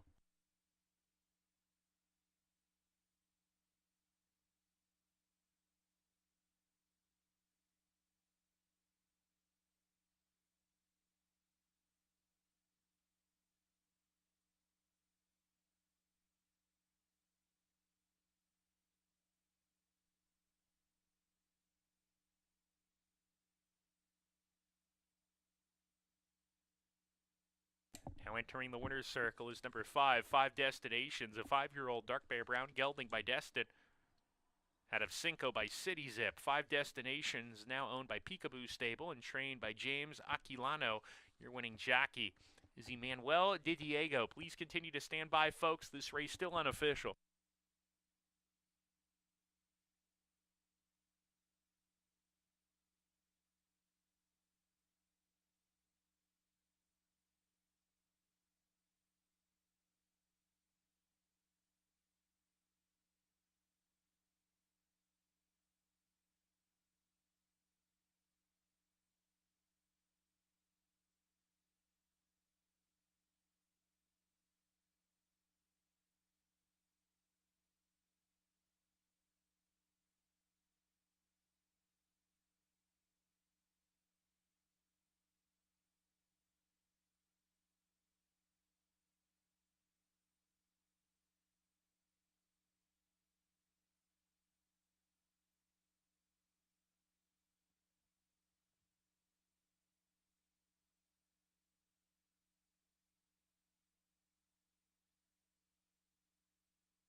Number 5, Five Destinations, your winner, paying $13.20 for the win.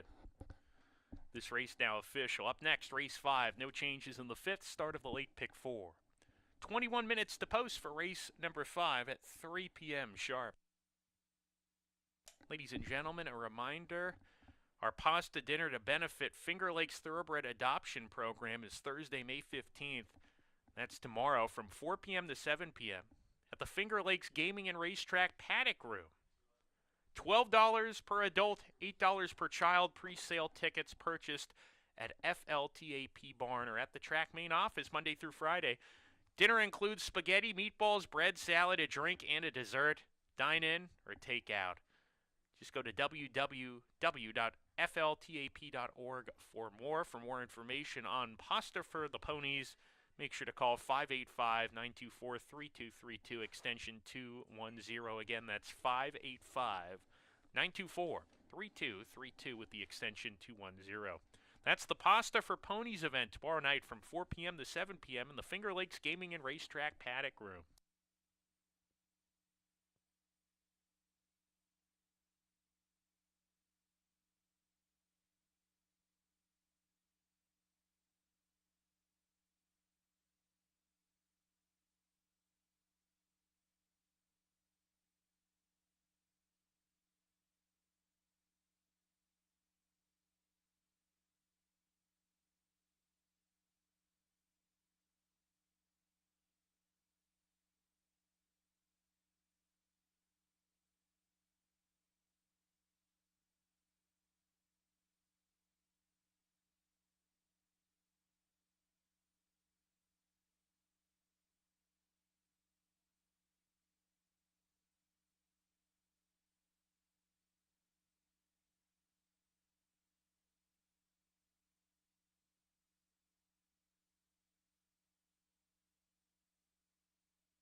All right, 10 minutes to post for race number 5. Another little bit of an upset.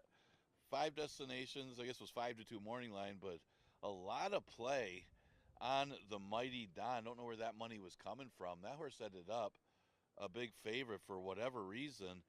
And horses like 5 destination, not today, Governor, horses like were 5-1 that certainly played in there. Probably would have been the 2 favorites, but different tactics today for 5 destinations.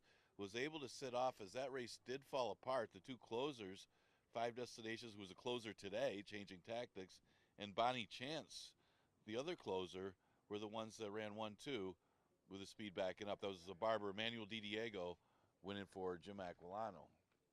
Okay, 5th race, and looking at this one, you looking to the outside, you got Olazabel, who does possess some speed, probably a better turf and artificial surface horse than dirt. 3 of his 4 wins have been performed on the synthetic. It's actually second in a stakes race as a 3-year-old, going back a couple years, but all 4 of the Dams wins were going a little bit longer. So, yeah, Olazabel does have the class edge, though. And this horse, even though running on different surfaces, gets a big drop in class today, dropping to the bottom after a 5th place finish against the 11 and 9s last time. The 7 Sigler might be able to take advantage if the track continues to be like it has the first 4 races. I think at least 3 of the 4 horses have come from out of it, and Sigler might be one that's going to sit and make a run here. That comes out of a couple races at Tampa. Didn't really have any punch in either of those races. Just kind of ran evenly behind the 2 horses that got away. And now shortens up a little bit to 5 furlongs. But again, being outside, trying to chase after the speed, maybe it comes back to him today. And he does have a win over the track in his 2nd start last year. Sigler right now getting a lot of play at odds of 2-1, probably getting some touts upstairs. The 1-horse Ribbons and Medals on the inside was a beaten favorite last time, but maybe a little overbet in that race. And he got caught between horses as part of the speed duel, and then just bowed out of it late. 2nd start off of that lap since February. Maybe a little more patient, sitting just behind the speed, could put Ribbons and Medals right in the mix. Exacta Tri Super Daily Double in the late pick 4 starts in race number 5. We got about 7 minutes to post.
And the runners are now making their way onto the track for race number 5. $5,000 claimers, 3-year-olds and upward, going the distance of 5 furlongs. No changes in race number 5. We start the late pick 4 here. There's also Win Play Show, Exacta Trifecta, Superfecta, Daily Double Wagering. Here's the field. Number 1, Ribbons and Medals. Caper Koa riding today.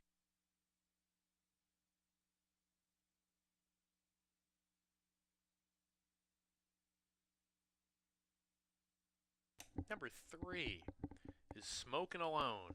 Rafael Rohina Jr. has the call.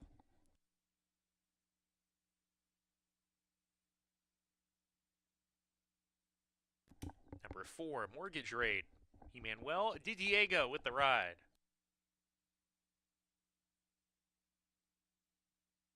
John's protege is number 5, Jam Rohina.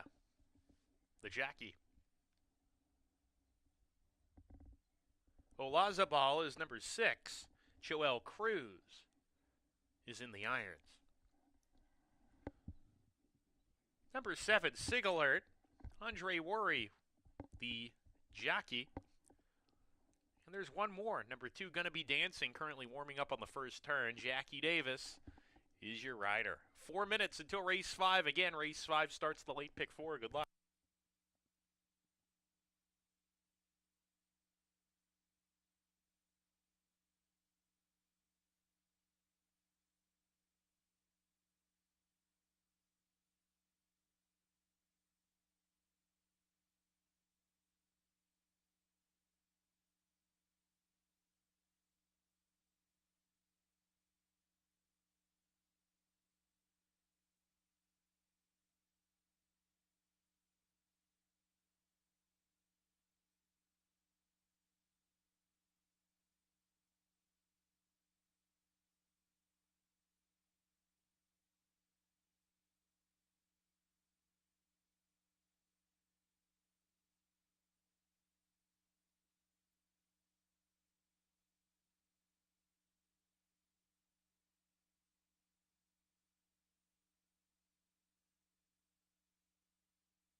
And the runners have now reached the starting gate. It's post time for race number 5.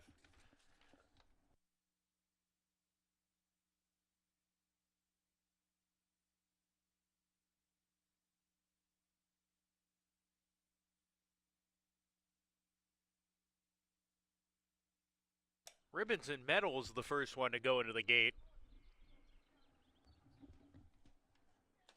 Going to be dancing. Post position number 2.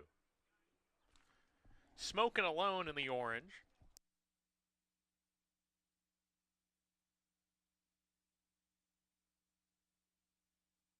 Mortgage Rate coming up.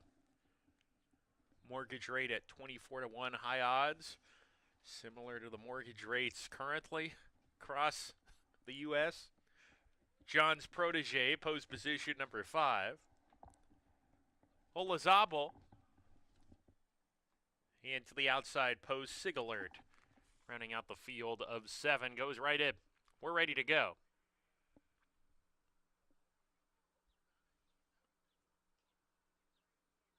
And they're off. Good beginning for all. Sig Alert is asked for speed from the far outside. Isn't quick enough to get to the front, though. Going to be dancing as speed with Smokin' Alone. Ribbons and Medals not far off down on the inside. Sig Alert just a length off the pace as well. There's a gap of 2 to John's Protege. Olazabal moving with him, and those two are passing horses quickly, 4 and 5 wide. Going into the far turn run. Mortgage Rate at the back off a contentious pace. In the meantime, Smokin' Alone couldn't keep up with the early leaders. Had to drop back when in tight, and the pacemaker narrowly is Sig Alert in the white blinkers. Leads by a neck. Going to be dancing to the inside, sticking to him at the top of the stretch. And a 3-deep John's Protege is in the mix coming off the corner. These three battling as they come down the lane. Sig Alert head in front. John's Protege right there outside. Sig Alert finding more on the lead. John's Protege outside trying to get by him, but Sig Alert is very stubborn today. Sig Alert had to work for it, but he got the hard-earned victory. Sig Alert, much classiest. John's Protege second. Going to be dancing fades to third. Ribbons and Medals rounds out the superfecta.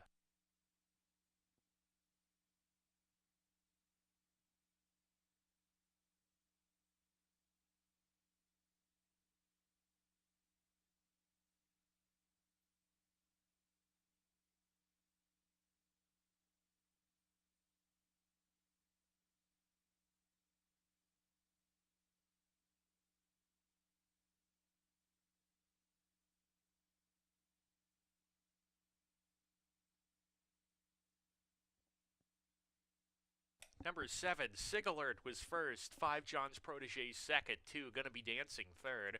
1, Ribbons and Medals fourth. 7, 5, 2, 1. Your top 4 finishers. Please continue to stand by until the results are declared official.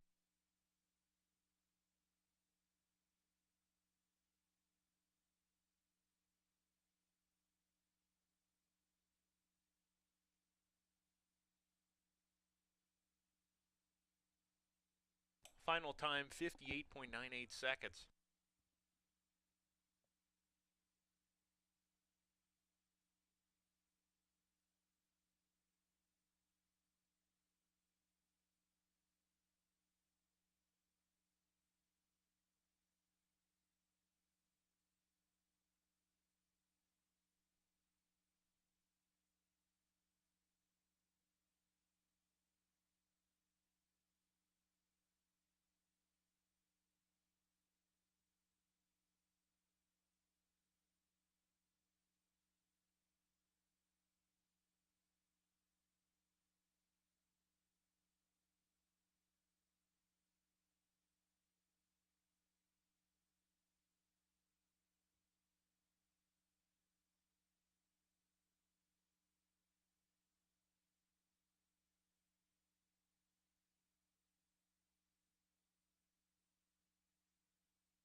Now in the winner's circle is Sig Alert number 7, a 9-year-old bay gelding by Street Sense out of Ouchie Night by Cactus Ridge. Sig Alert was bred in Kentucky, now owned by Richard Royce and Jeffrey Engelhart, who is your winning trainer. Your winning jockey, Andre Worry. Sig Alert, $780 for the win. Early pick 5, $1,122 even. Move along to the 6th race on the program in race number 6. There are no changes. Field of 7 going 5 furlongs in the upcoming 6th race. Start of the late pick 3 and post time is 19 minutes away at 3:30.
right, sixth race coming up. That was Sigler. Aggressive ride by Andre Worry getting the victory with Sigler for Jeff Engelhart and Hall of Fame teller Richard Royce. Sigler visiting the winner's circle and good return home for Sigler. Going up to, actually drifting up in odds of 5-2. 5,000 claiming race is the sixth, goes that same distance of 5 furlongs. And looking at the one horse, Gimme the Money, does appear to be the inside speed. Yeah, gave it up kind of easy last time. His Conformist may have just been that good. Sharp off the layoff, Conformist dominating that field. Gimme the Money couldn't even really get to the lead that day. Today looks like he can from the inside position. It also, his number dropped significantly coming off the break, so maybe he needed that first start off the layoff, and we'll see a sharper effort from Gimme the Money today. He is getting a lot of early play at odds of even money. He does have CJ's Grand Slam outside him to keep him honest. The two horses bottomless refill, he'll be the closer here, but he's got to have them come back to him. 5 furlongs does seem a little short for him, but he did show a little bit of kick last time, running fourth behind stablemate Tommy the Torch. See, and he did end up wide in that race in the mud, so look for him to be closing late. I'd expect him to be closer against these rivals in today's sixth race. Exacta Tri Super Daily Double in the pick 3 starts in the sixth. Got about 6 minutes to post.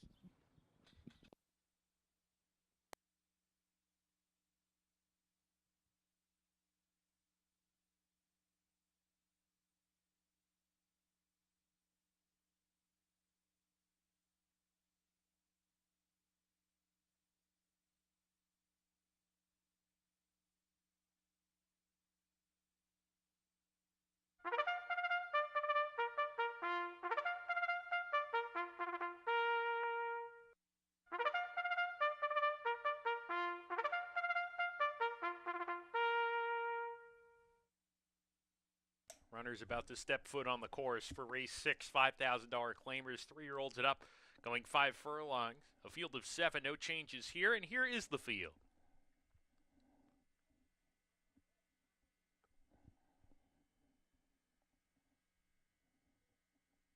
Number 1, Gimme the Money. Cabercoa riding your current favorite. Bottomless Refill is number 2. Emmanuel Di Diego, the jockey. CJ's Grand Slam is number 3. Christian Navarro with the call. Number 4, Collected Special. Michael Davila Jr. is in the irons. Number 5, Anything Passable. Nazario Alvarado has the reins.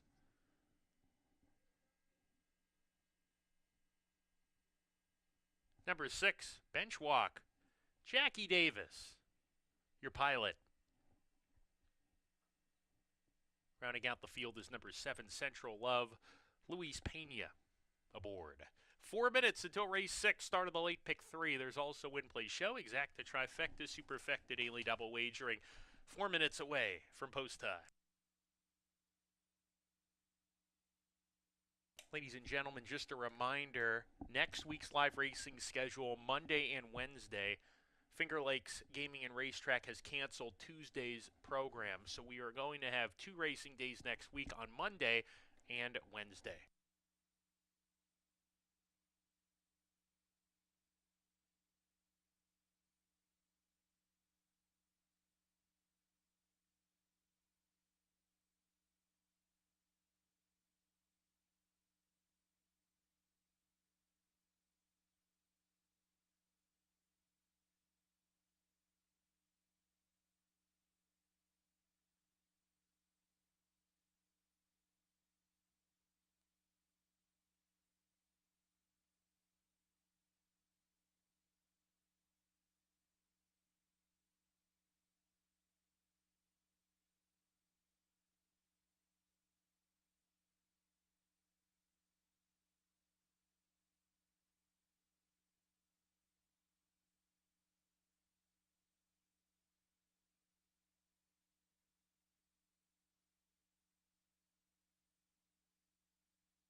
And the runners have now reached the starting gate. It's post time for race number 6. The first one to load in, give me the money, to the inside post. Bottomless refill coming up. CJ's Grand Slam.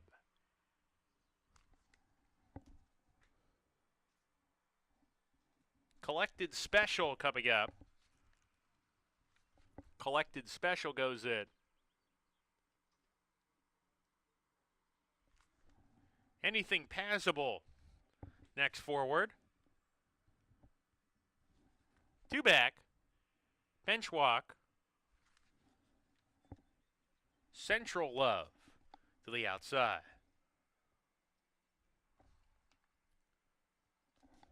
Central Love, Luis Pena to the outside post. 4 to 5 for Gimme the Money. Low odds here. We're ready to go.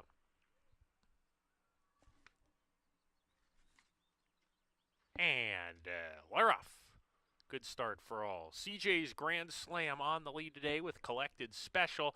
And Gimme the Money from the inside post, striding forward to take a head lead on CJ's Grand Slam. A 3-deep Collected Special there in third, 3 wide. A gap of 2 to another 3 who line up on the course. Anything Passable, he's between horses. A deep Central Love. And inside, that's Bottomless Refill. Bench Walk right behind that trio, trying to split horses here in the 2 path. 3 by 4, separated by 5 lengths as they round the far turn. And the top trio are still going at it. Gimme the Money. Cabercoa getting to work on him. CJ's Grand Slam still alongside, coming to the top of the stretch. Collected Special has lost contact with that pair. On the inside, Bottomless Refill trying to pick up the early leaders with 1 furlong to go. Match race at the moment. Inside, Gimme the Money. Outside, CJ's Grand Slam. These two head and head, nose and nose. Gimme the Money out finishing CJ's Grand Slam. And coming late, Anything's Passable, the 10-year-old. And it's a photo finish. It got real tight. Nazario Alvarado raised his whip in victory. He thought he won it. Might have just nailed Gimme the Money, but it was very, very tight. It could have been the 10-year-old, the old pro. Anything's possible for the Luis Gutierrez barn.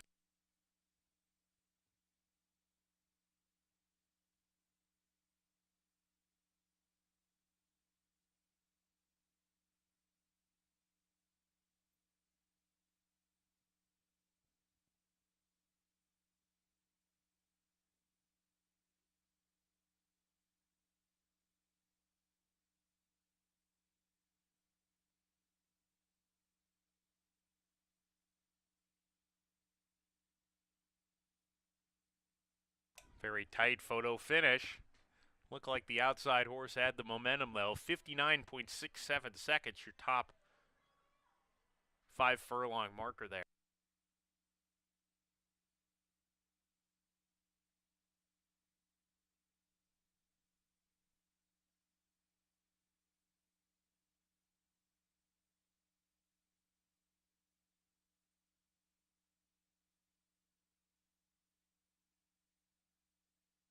Number 5, Anything Passable.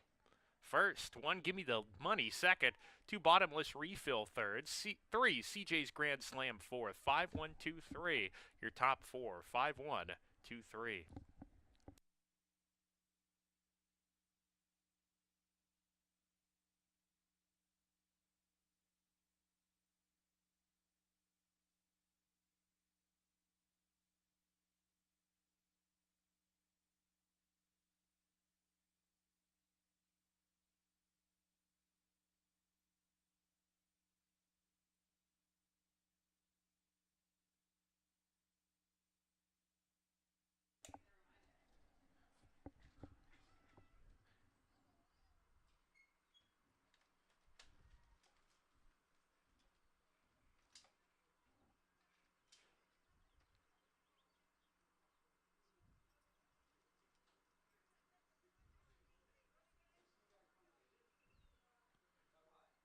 And now in the winner's circle, ladies and gentlemen, the 10-year-old in his 101st lifetime start, a winner, number 5, Anything Passable. A 10-year-old bay gelding by Mission Impassable, out of Lightning Pace by Regal Classic. Anything Passable, now owned and trained by Luis Gutierrez. Nazario Alvarado, your winning jockey. $49.20.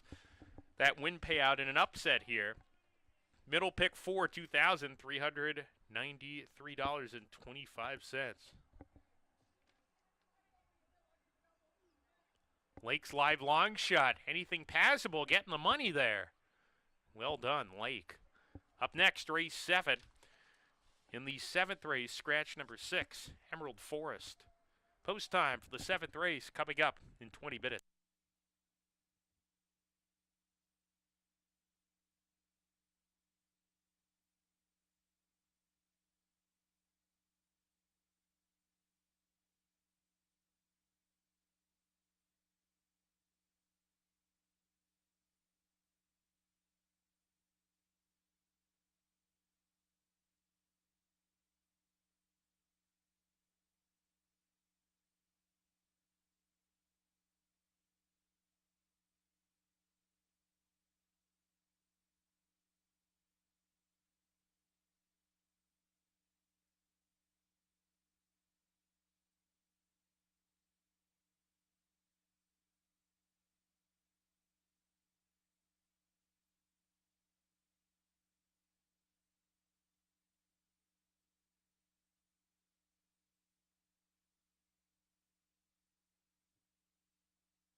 we got 10 minutes to post for race number 7. And anything passable, it's just a matter of them backing up enough. As he always, I mean, you talk about a consistent horse. This horse, especially at this racetrack, always puts in that late run. This time, they stopped enough up front that Naz Alvarado was able to guide him to victory for Louis Gutierrez at a big price. Pretty good try if he would have just boxed it in race number 6. Okay, 7th race. Non-winners of a race since the date, 5,000 claimer, going a distance of 5 furlongs. You see the two main contenders here. You got the one, Heads or Tails, who's the obvious class of the race, running in some tough starter allowance races at Charlestown. Was in a $5,000 claiming race, was claimed that day, had won 2 in a row, and now comes in here on a waiver claim. Obviously has the numbers for this horse, for this race to win. It's just a matter of the layoff here. And with a scratch of Emerald Forest, he's probably going to get a lot of play. His main threat looks to be the 5 Production Credit, who appears to be the speed. Production Credit led all the way last time before just stopping late. But you know what? Coach Bahi is a pretty good one. I mean, Coach Bahi won more races going long, but he's also won and done well going short as well. And he was sharp enough and just better that he was able to go by Production Credit. But it was a pretty good 2025 debut for Production Credit. Certainly dangerous if he's able to make the lead in here. When I initially liked it, was hoping for an off track. Not going to get it, though, as the rain did hold off. Now look at Peruvian Boy. Peruvian Boy finished off the board last time in his first start of the year. He's got a little tactical speed, that he shouldn't be that far out of it. As you look at last year, his victory, he came rolling late, but he was close up when he beat Gimme the Money that particular day. But 5 furlongs, he does have a victory. The only time he did run 5 furlongs, he won going that distance. So I would expect him to be a little bit closer with a late run today, as he's will be guided by the red-hot Joel Cruz, who started off on fire to the 2025 season. Exacta Tri Super and Daily Double offered in race number 7. Again, we scratched a 6, Emerald Forest.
And ladies and gentlemen, the runners are now on the track for race 7.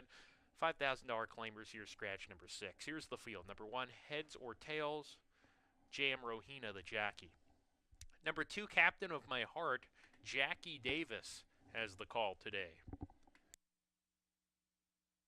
Number 3, Peruvian boy, Joel Cruz, in the saddle. Number 5, production credit, Emmanuel Didiego, with the ride today.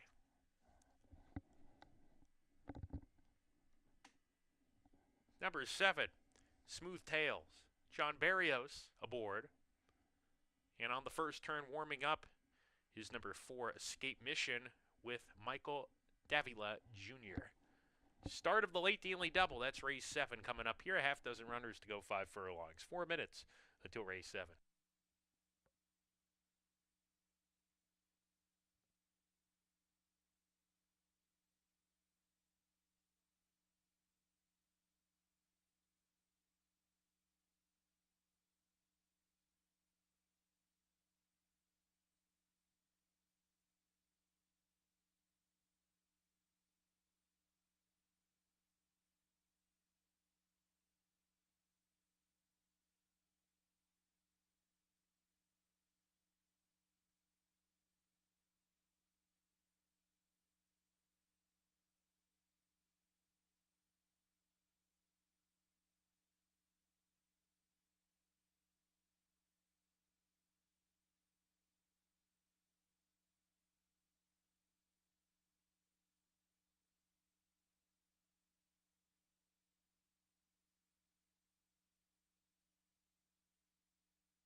Less than a minute to post.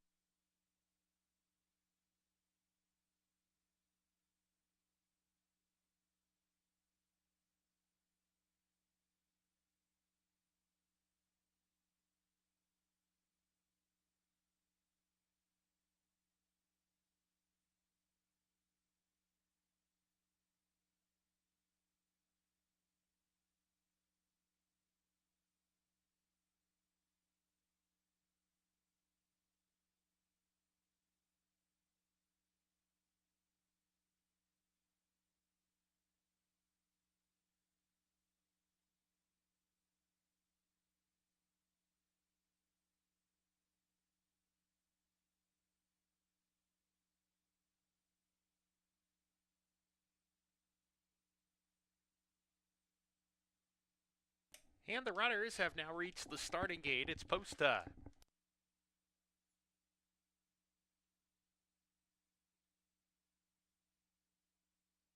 Heads or tails, and the red jacket goes into the gate. Captain of my heart. Post 2, Peruvian Boy. Post 3 next.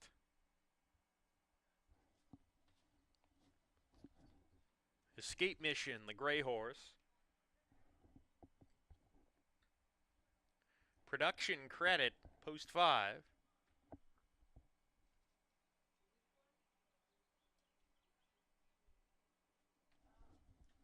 Waiting for Production Credit. To the outside post, Smooth Tails rounds out the field. We're ready to go. And they're off. Production Credit wins the start, takes advantage of it. Smooth Tails was away well too, but Production Credit is naturally quick, as strides a length and a half in front. Smooth Tails runs in the second position. Escape Mission between horses. Heads or tails inside of that. Parent is moving up a neck in front in second, going into the far turn run. Peruvian Boy next in the field. 4 off the pace. 2 clear of Captain of My Heart, who's sent along at the back. Around the far turn, Escape Mission engaging Production Credit. And Escape Mission at 15-1 sticks a nose in front. Production Credit under a little pressure from the inside, but sticking to Escape Mission at the top of the stretch. Smooth Tails caught deep in the swing off the corner. Heads or tails in the red jacket is 3 wide, trying to catch the top pair with 1 furlong remaining. Production Credit nose in front once again from Escape Mission. Heads or tails is right there. 5 of them start to line up, and here's Peruvian Boy coming on the scene late. Heads or tails gets the jump, but Peruvian Boy is coming. Photo finish. You could not separate him. Peruvian Boy, heads or tails, another great stretch battle in that final 16th, and then came in third, Escape Mission.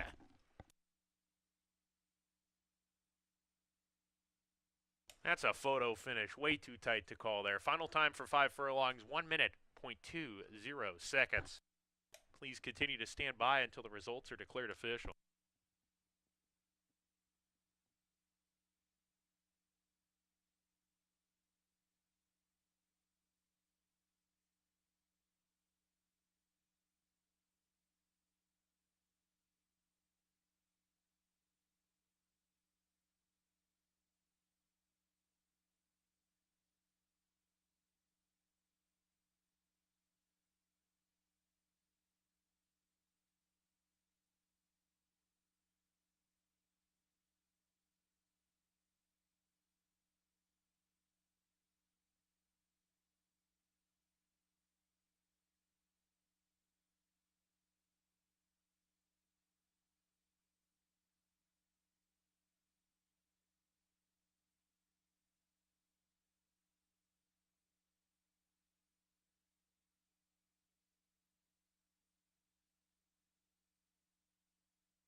Coming up very shortly, the unofficial results.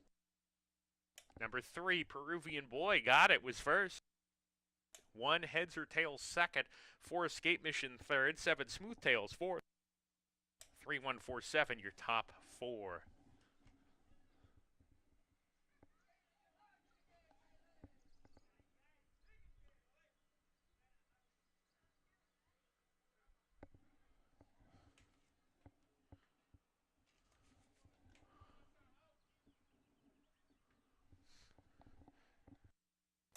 entering the winner's circle is number 3, Peruvian Boy, an 8-year-old chestnut horse by Tapiture out of Leanne W. by Mr. Greeley.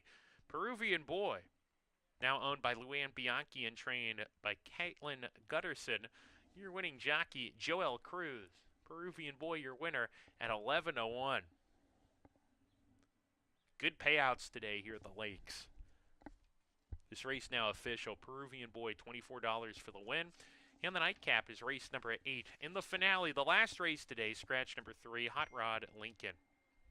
Post time for the 8th race at 4:31 and 22 minutes.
All right, about to conclude this racing week with this last race, the 8th race on the card.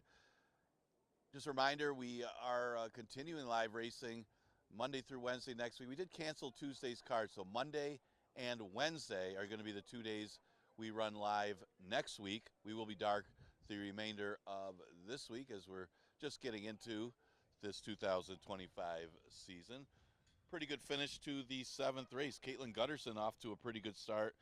And so has Joel Cruz, to say the least. Joel Cruz has been on absolute fire to start the 2025 season. Peruvian Boy makes it a perfect 2 for 2 at the distance. We could have more 5 furlong races for Peruvian Boy. He was able to run down heads or tails late to get the victory at a big price for Cruz and Gutterson. A couple good price closers went in here late in the pick 5. Big payouts for the pick 5, by the way, depending on who wins. Well, no matter who wins race number 8. We scratched the 3, Red Hot Lincoln or Hot Rod Lincoln, and I thought that was a big scratch in here as far as the pace is concerned. It really benefits Warrior's Revenge. Warrior's Revenge is off the break, so there are some question marks with the horse, but he appears to be the main speed of this race with the scratch of Hot Rod Lincoln, who figured to be the other one that has early speed. And that's been the issue a little bit with Warrior's Revenge. He hasn't been as good, obviously, than his Horse of the Year season a few years ago. But when dropping to 5,000, he wasn't able to get with the pace. Even though he's stalking the pace and he doesn't necessarily need the lead, he likes to be in the race early. He likes to be on that front line.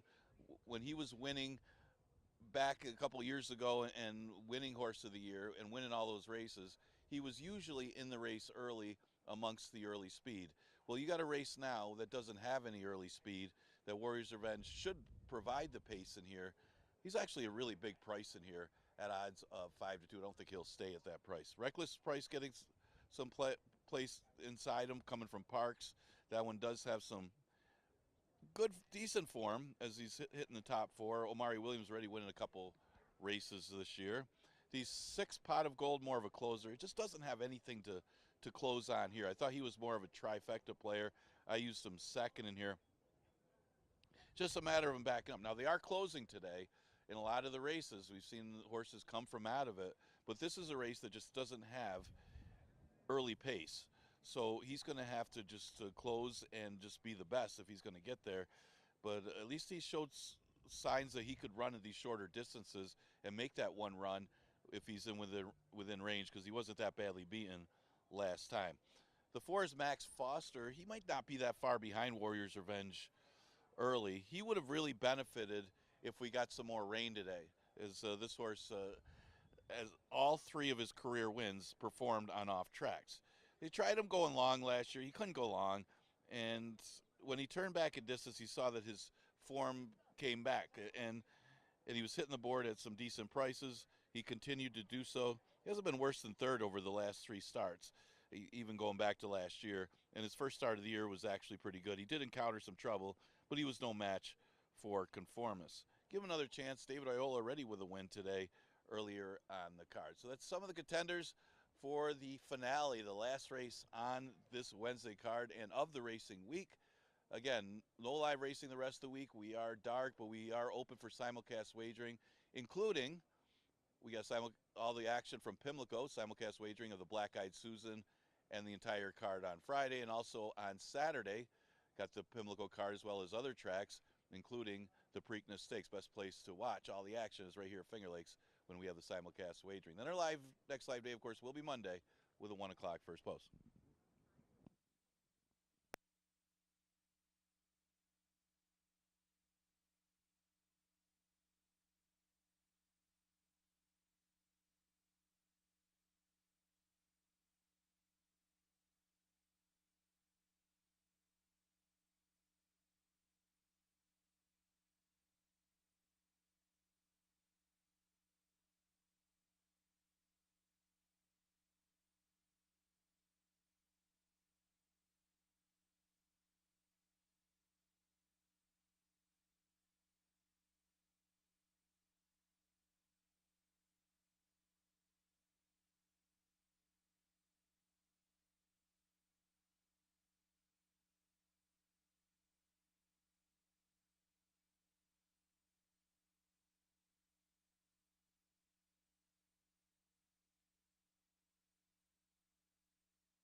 And the runners are now making their way onto the track for the nightcap race number 8, a $5,000 claimer, 3-year-olds and upward, going 5 furlongs. Scratch number 3, Hot Rod Lincoln. Here's the field for the nightcap. Reckless Place is number 1 with Cabercoa aboard. Number 2, Warrior's Revenge, Christian Navarro in the irons. Number 3 is Scratch. Number 4 is Max Foster. Kevin Navarro has the call. Number 5, Interstate. Jackie Davis has the reins. Number 6, Pot of Gold. John Barrios sports the yellow and black. Rounding out the field, Invaluable Will. Nazario Alvarado looking for 2 wins today. 5 minutes until the nightcap race number 8. And in this race, there's Win Play Show, Exacta Try, and Superfecta Wagering. Folks, a reminder, live racing resumes on Monday. Our next live race day is Monday afternoon. And in the booth, for quite a few weeks, you'll be hearing the tones of Bill Downs, who will be the interim track announcer here at Finger Lakes. We have no racing Tuesday here at Finger Lakes. Live racing has been canceled for the Tuesday card. Wednesday will be back in action. So next week, remember, Monday and Wednesday are the 2 racing days for Finger Lakes' race course cards next week. One more to go this afternoon, though. Good luck in the nightcap.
Less than a minute to post. The runners are approaching the gate.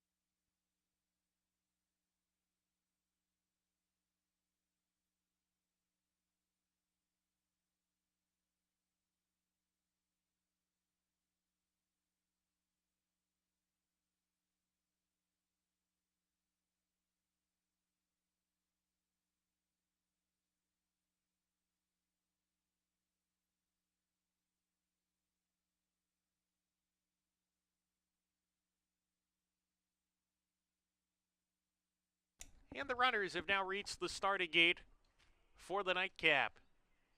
Reckless Place has gone into the gate. Warriors Revenge coming up.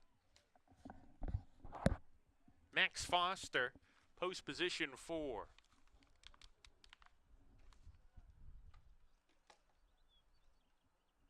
Three back. Interstate coming up. Two back. Pot of Gold, post 6.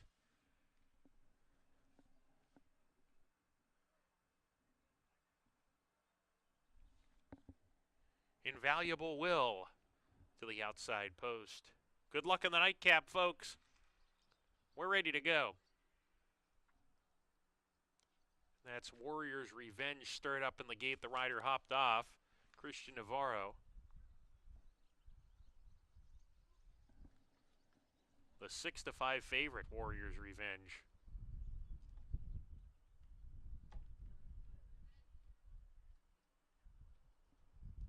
They're going to back out Warriors Revenge here.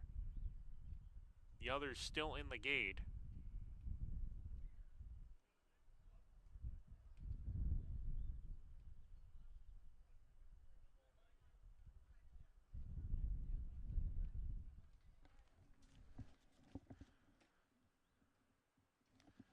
Christian Navarro heading back over to his horse, and he is getting a leg up, which means this horse has been given the green light to compete. Bill Downs, he'll be calling next week here at Finger Lakes. This is Matt Ditterman, the track announcer at Monmouth and Oaklawn. Thanks very much to everybody in the community here. It's been a fun 3 days. Thanks for having me. And we've had a good day today, and we're going to end things here with a good race coming up. Warriors Revenge back in. We're ready to go. And Lair off.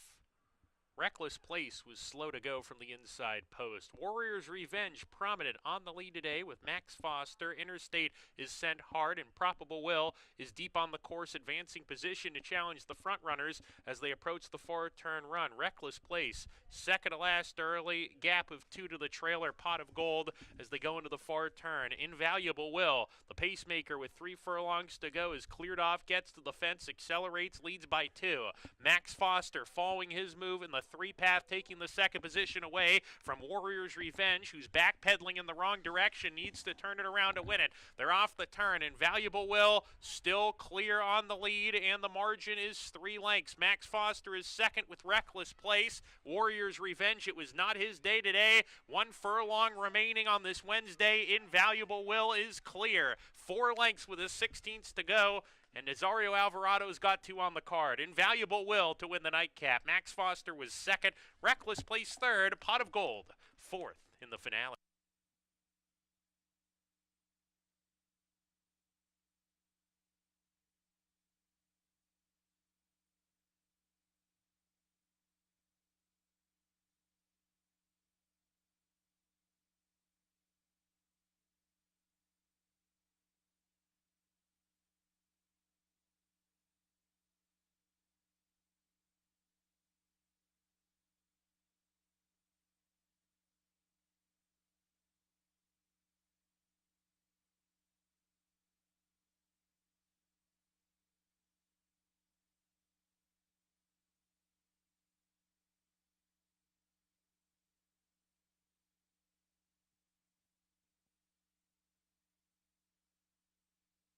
Number 7, Invaluable Will was first. 4, Max Foster's second. 1, Reckless Place third. 6, Pot of Gold fourth. 7416, your top 4. 7416. Please continue to stand by until the results are declared official. Final time for 5 furlongs, 59.63 seconds.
Now entering the winner's circle is number 7, Invaluable Will, a 9-year-old bay gelding by Will Coxon at a Valuable Lady by Value Plus. Invaluable Will was bred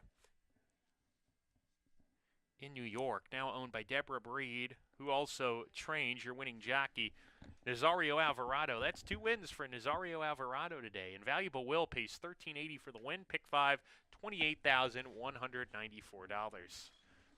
And 75 cents. Pick 4, $2,489. That's the late pick 4, folks. Live racing resuming on Monday. Remember that. Also Wednesday. No racing next Tuesday. We've canceled our card. We're going to go Monday and Wednesday next week. And next week you will be hearing the tones of Bill Downs, who is called at Indiana Grand, River Downs, also Golden Gate Fields, and Emerald Downs recently as well.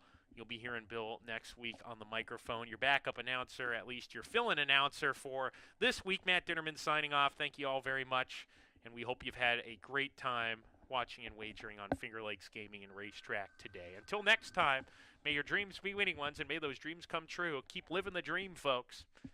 Good night, and we'll see you at the races.